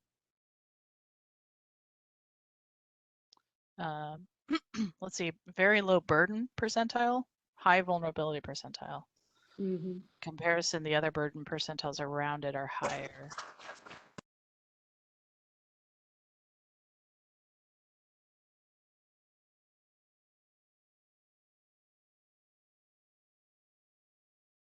Yeah, so that Yeah? Okay. it One seems thing, odd. This one seems odd to me to be left out, just relative to kind of how it compares to other things, but you know, whatever. As you've said, we're not going to get it perfect. well, no, but you know, and I think this is to Neil's point, like trying to figure out something where, you know, fuzzy boundaries or something like that, where we can make some kind of coverage, but still limit things so it's not just a free for all, is a good plan. Or the potential additional layer of low to moderate income communities that might get picked up in that. Which, you know, this does have a pretty low income. Mm-hmm.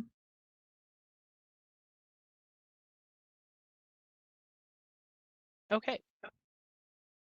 Let's go to Buffalo.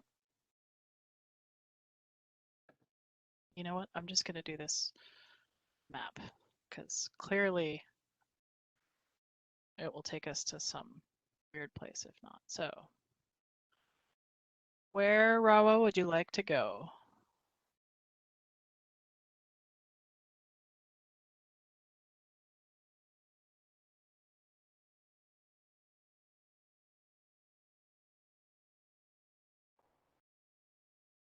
If you're talking, you're muted, by the way. I am talking, I'm sorry about that. Yes, if you can go north of Elmwood Village and Parkside. Yeah, and then where's the Central Park? Yeah, right here. Yeah, so if you could just zoom in a little bit. Yeah. I just And want to see here's what the the streets are. very low burden percentile at 4%. Vulnerability is at 39%. Okay. As opposed to, say, here, where we've got 15% burden percentile, but the vulnerability is 95%. Yeah. If you could send it to me, it would be really helpful because I think that, yeah, I think just going down a few percentage points, but I just wanted, I can't as clearly see the streets as I would like, but I think you're right. I think it still looks good. Honestly, I'm just looking at it and I think the only one I'm a little bit worried. Yeah, I think you're right. I think it looks fine, but if you could just send it to me, I would love to take a little. Yeah, and I think the next thing for us to do will be to kind of send this out and things. So I'm going to stop sharing unless there's anyone else who wants to go look, so we can kind of, you know, keep going. Okay. No one? Alex, Amanda, quick question. So, just to kind of recap, so when we start edging away from 35 and heading towards 38, 39%, like what does that do? I just wanted to keep that fresh in my mind. Like, what does that do to the DAC designations?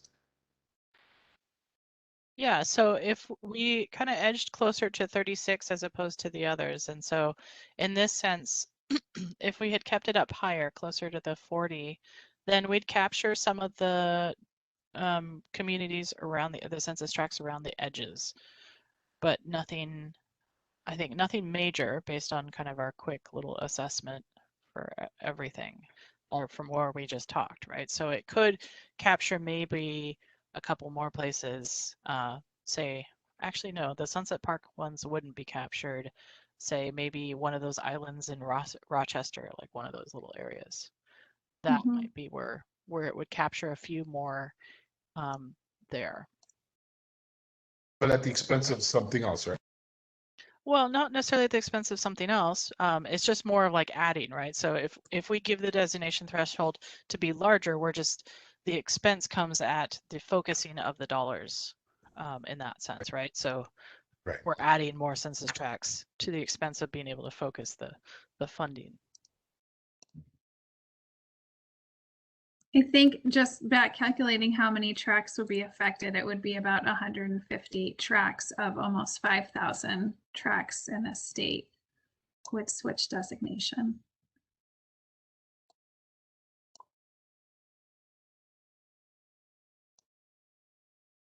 Question regarding public comment period. Will these maps be part of what the public is able to look at? Yeah, I think we're going to have some kind of publicly available map like the ones that you've tinkered with so people can go in and look at the neighborhoods they know and be like, you guys are wrong. And we'll have to weigh all those comments, right? There's, again, perfectly imperfect. I feel like that's our new slogan at this point. It's just trying to make sure that we're capturing as much as we can. So that is actually a good segue into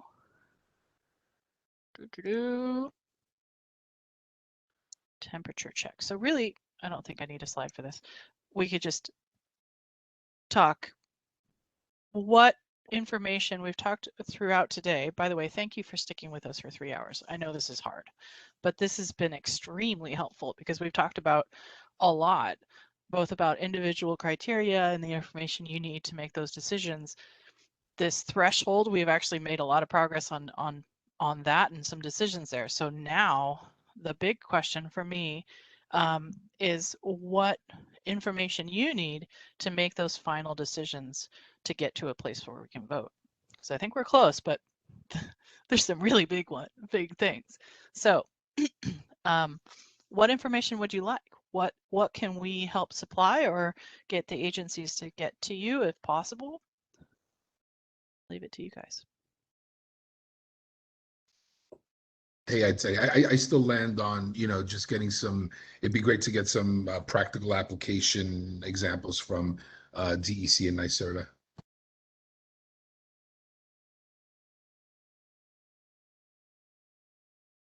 I don't know if Chris was on the first time we discussed the kind of information that would help in terms of spending. Do you mind summarizing that again?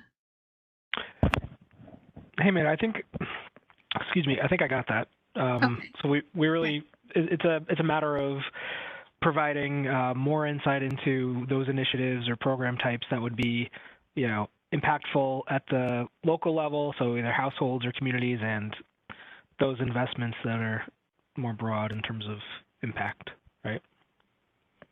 So we've got that as one action item. We are all wondering whether you're hiding under a hood or something. It looks like it, right?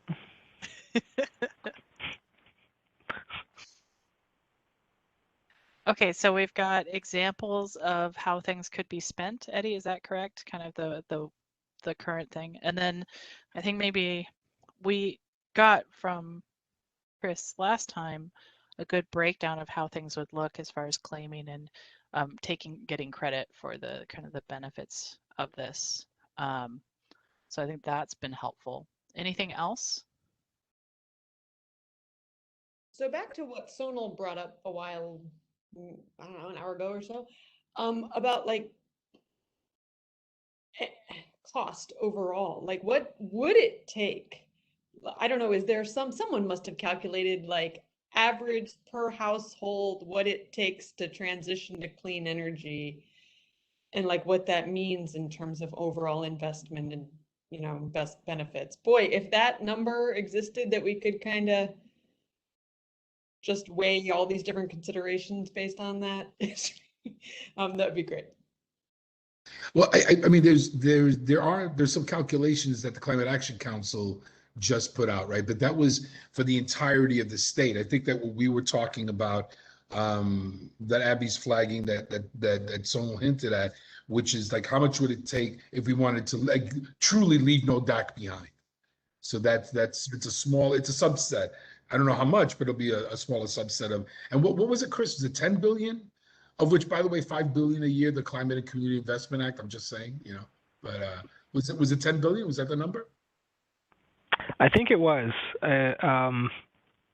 Although I'm blanking on the specifics right now, but I think that was what was in the scoping analysis, integration analysis for the scoping plan.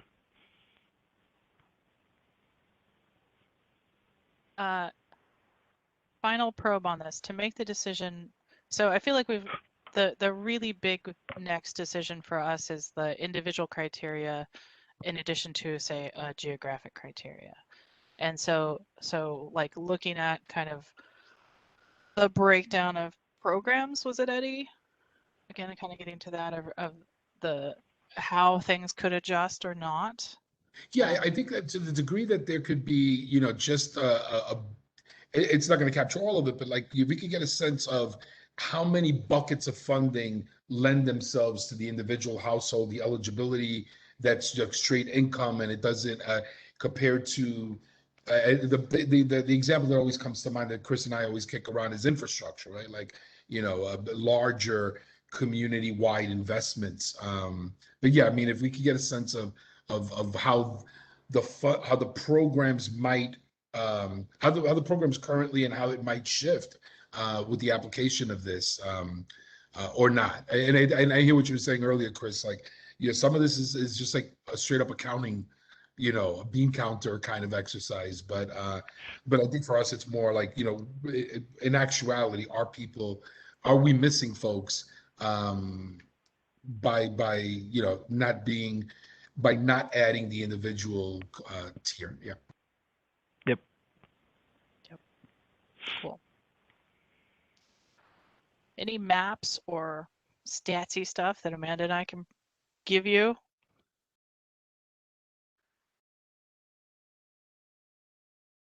Just a request to get where we were with this last map exercise at the 36%. I think that's what it was, 36. Yeah, so we'll publish that map and send it out to this group so that you guys can tinker with it. Give us a few days, though. There's always a technical hiccup on trying to get it to be a public map that you can tinker with.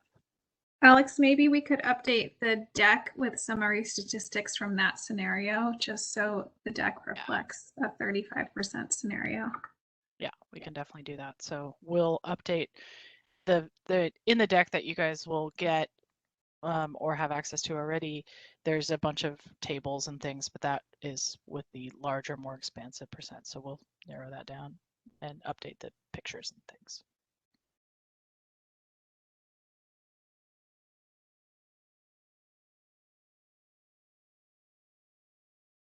Abby, gonna make you say it. I think it's just the same thing everyone else has been saying. What are the practical implications of both of these? What do it mean to operationalize these different definitions? And if it is a geographic only definition, what are the ways to still put some, have some teeth to make sure that no LMI household is left behind? Now we have that too. Nice edit. Yep. I'm going to ask also I'm going to flip that around also and ask each of you for the next meeting to really think about what are the critical go, no go factors for you in this? Is that individual criteria a go, no go factor for you either way, one way or another? Come prepared to put a stake in the ground with that. I know that we're still waiting on some information before you can make that decision, but still have a sense. I know where each of you are landing and feeling with it. So really sit with that, please, and be prepared to really go there next time. And speaking of next time, That is kind of where we get to this last few minutes where we can talk about the schedule. I'm kind of getting the impression that we might not be ready to go for this final vote on the 17th. There is an option to try to throw an additional meeting in November on Veterans Day. The 11th was used as an example, and that did come up as a date that a lot of folks are available. I'd like to sort of get an idea of where people are. Are we willing to push this vote off and just use the 17th as an additional meeting and then add a date either after add a date after Thanksgiving and after Hanukkah to vote? Or are we looking to still try to push this vote on the 17th?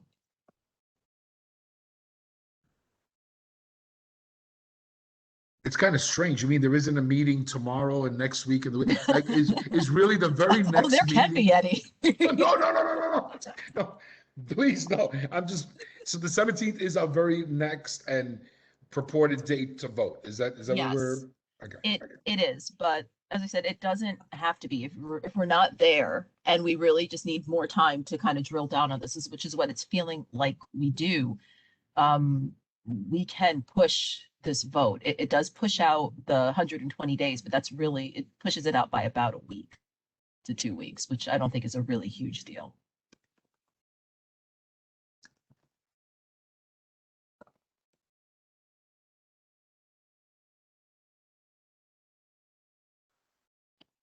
It really is about everybody's kind of comfort level. And if we have one vote for Veterans Day. The sense that there's one more. I know you guys don't want to have another meeting. It doesn't have to be Veterans Day, but we certainly need to give you some information that then you can come to the vote with. But it does seem like there's the information and having another debate and discussion, I think, could be helpful too. So.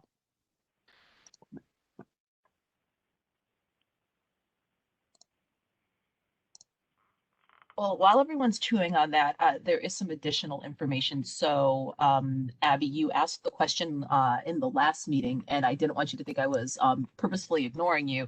You asked about the Climate Action Council and their sort of the interaction and their responses to your input.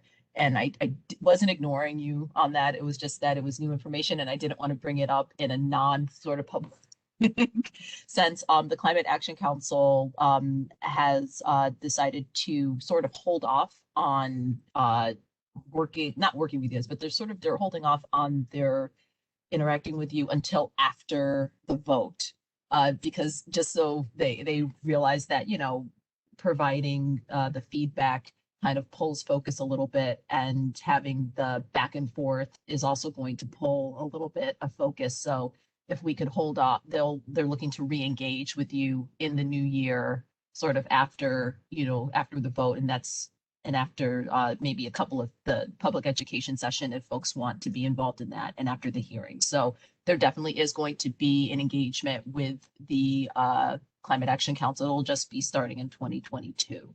So it gives us time to kind of really, drill down. If we need to push the vote out, it gives us time to push the vote out and not have to think about, these additional items.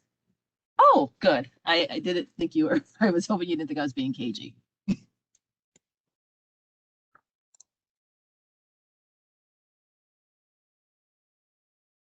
Eddie, the timing for the Veterans Day, it's not Veterans Day. Yes, the Veterans Day meeting would most likely be afternoon, and the timing for the 17th meeting, that was another question. We had a couple of different times. If it would be similar to this, where it would be maybe about like a noon to 3, because that would we could capture people who weren't going to be available at 2, but would be available at noon.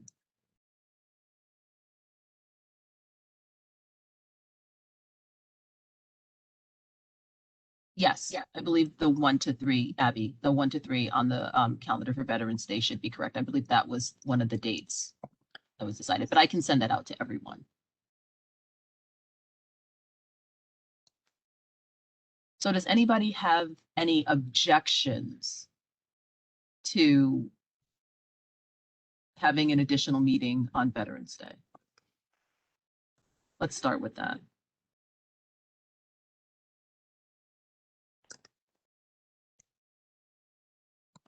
Objections going once. Of course I object, but I'll do it. That's how I'm feeling. FYI, I will have a 8-year-old running around. I'm not happy about it, but fine. I'm with Eddie on this one. And I know I've made this joke before, but as the wife of a combat veteran, he says it's okay. So if that alleviates your guilt, my husband says it's totally okay with him. Hoorah. How'd you know he was a Marine? Bravo, we'll just get a Zoom set up for all of our kids so they can like play Pokemon Go or something together.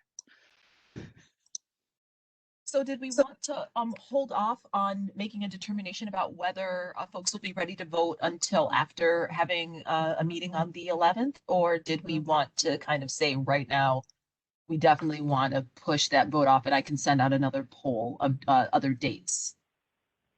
I for what it's worth, like I was agreeing on Veterans Day because I want to be done with. You want to be done? Because I thought the 17th would be the drop dead date, but what do others want to do? The other critical question in this timing, because I know Eddie, you totally want to be done, but I don't want to leave you guys, is Chris, do you think we can get some of the information from the agencies to inform that Veterans Day meeting? Because if you can't get the information we need then it's not worth having that meeting then. Mm-hmm. Yeah, we could we'll have information for that conversation before the 11th, right? I mean, that's several weeks away. I mean, I'm personally, Eddie, don't kick me under the virtual table, but like I'm just questioning, like what's left? Like so we have to get everybody comfortable with, like the conversation or the open questions from today. Then there's going to be a need to just make sure everybody is, fully kind of appreciative of the where we land in terms of like the methodology that got us there, right? And so can that all happen on the 11th? Or is there another follow-up prior to then? Like, I know everybody's busy, but where we can kind of maybe piecemeal some of this, like maybe a follow-up to the open items from today, in a conversation. I don't know, but just throwing that out there. And I'm happy to do whatever the group, whatever will work for the group. I agree with what Abby just wrote. I mean, I think that given Illum's skillful facilitation of the awkward silences, I think we're getting to a place where we'll be able to make a vote on the 17th. I think that's what it's feeling like. Great. Okay. All right. Linguistics will always get you there. Well, we are past our time, and I don't want to, it has been 3 hours, and I don't want to hold folks any longer. So what we'll do is we'll send out the meeting invitation for the 11th of November, and we will also send out a link for the all of the minutes, so everybody can just kind of take a look at those, and we can vote on that approval, so we can make sure that they're up on the website. Does anybody have any questions, or is there anything that wasn't covered that needs to be covered?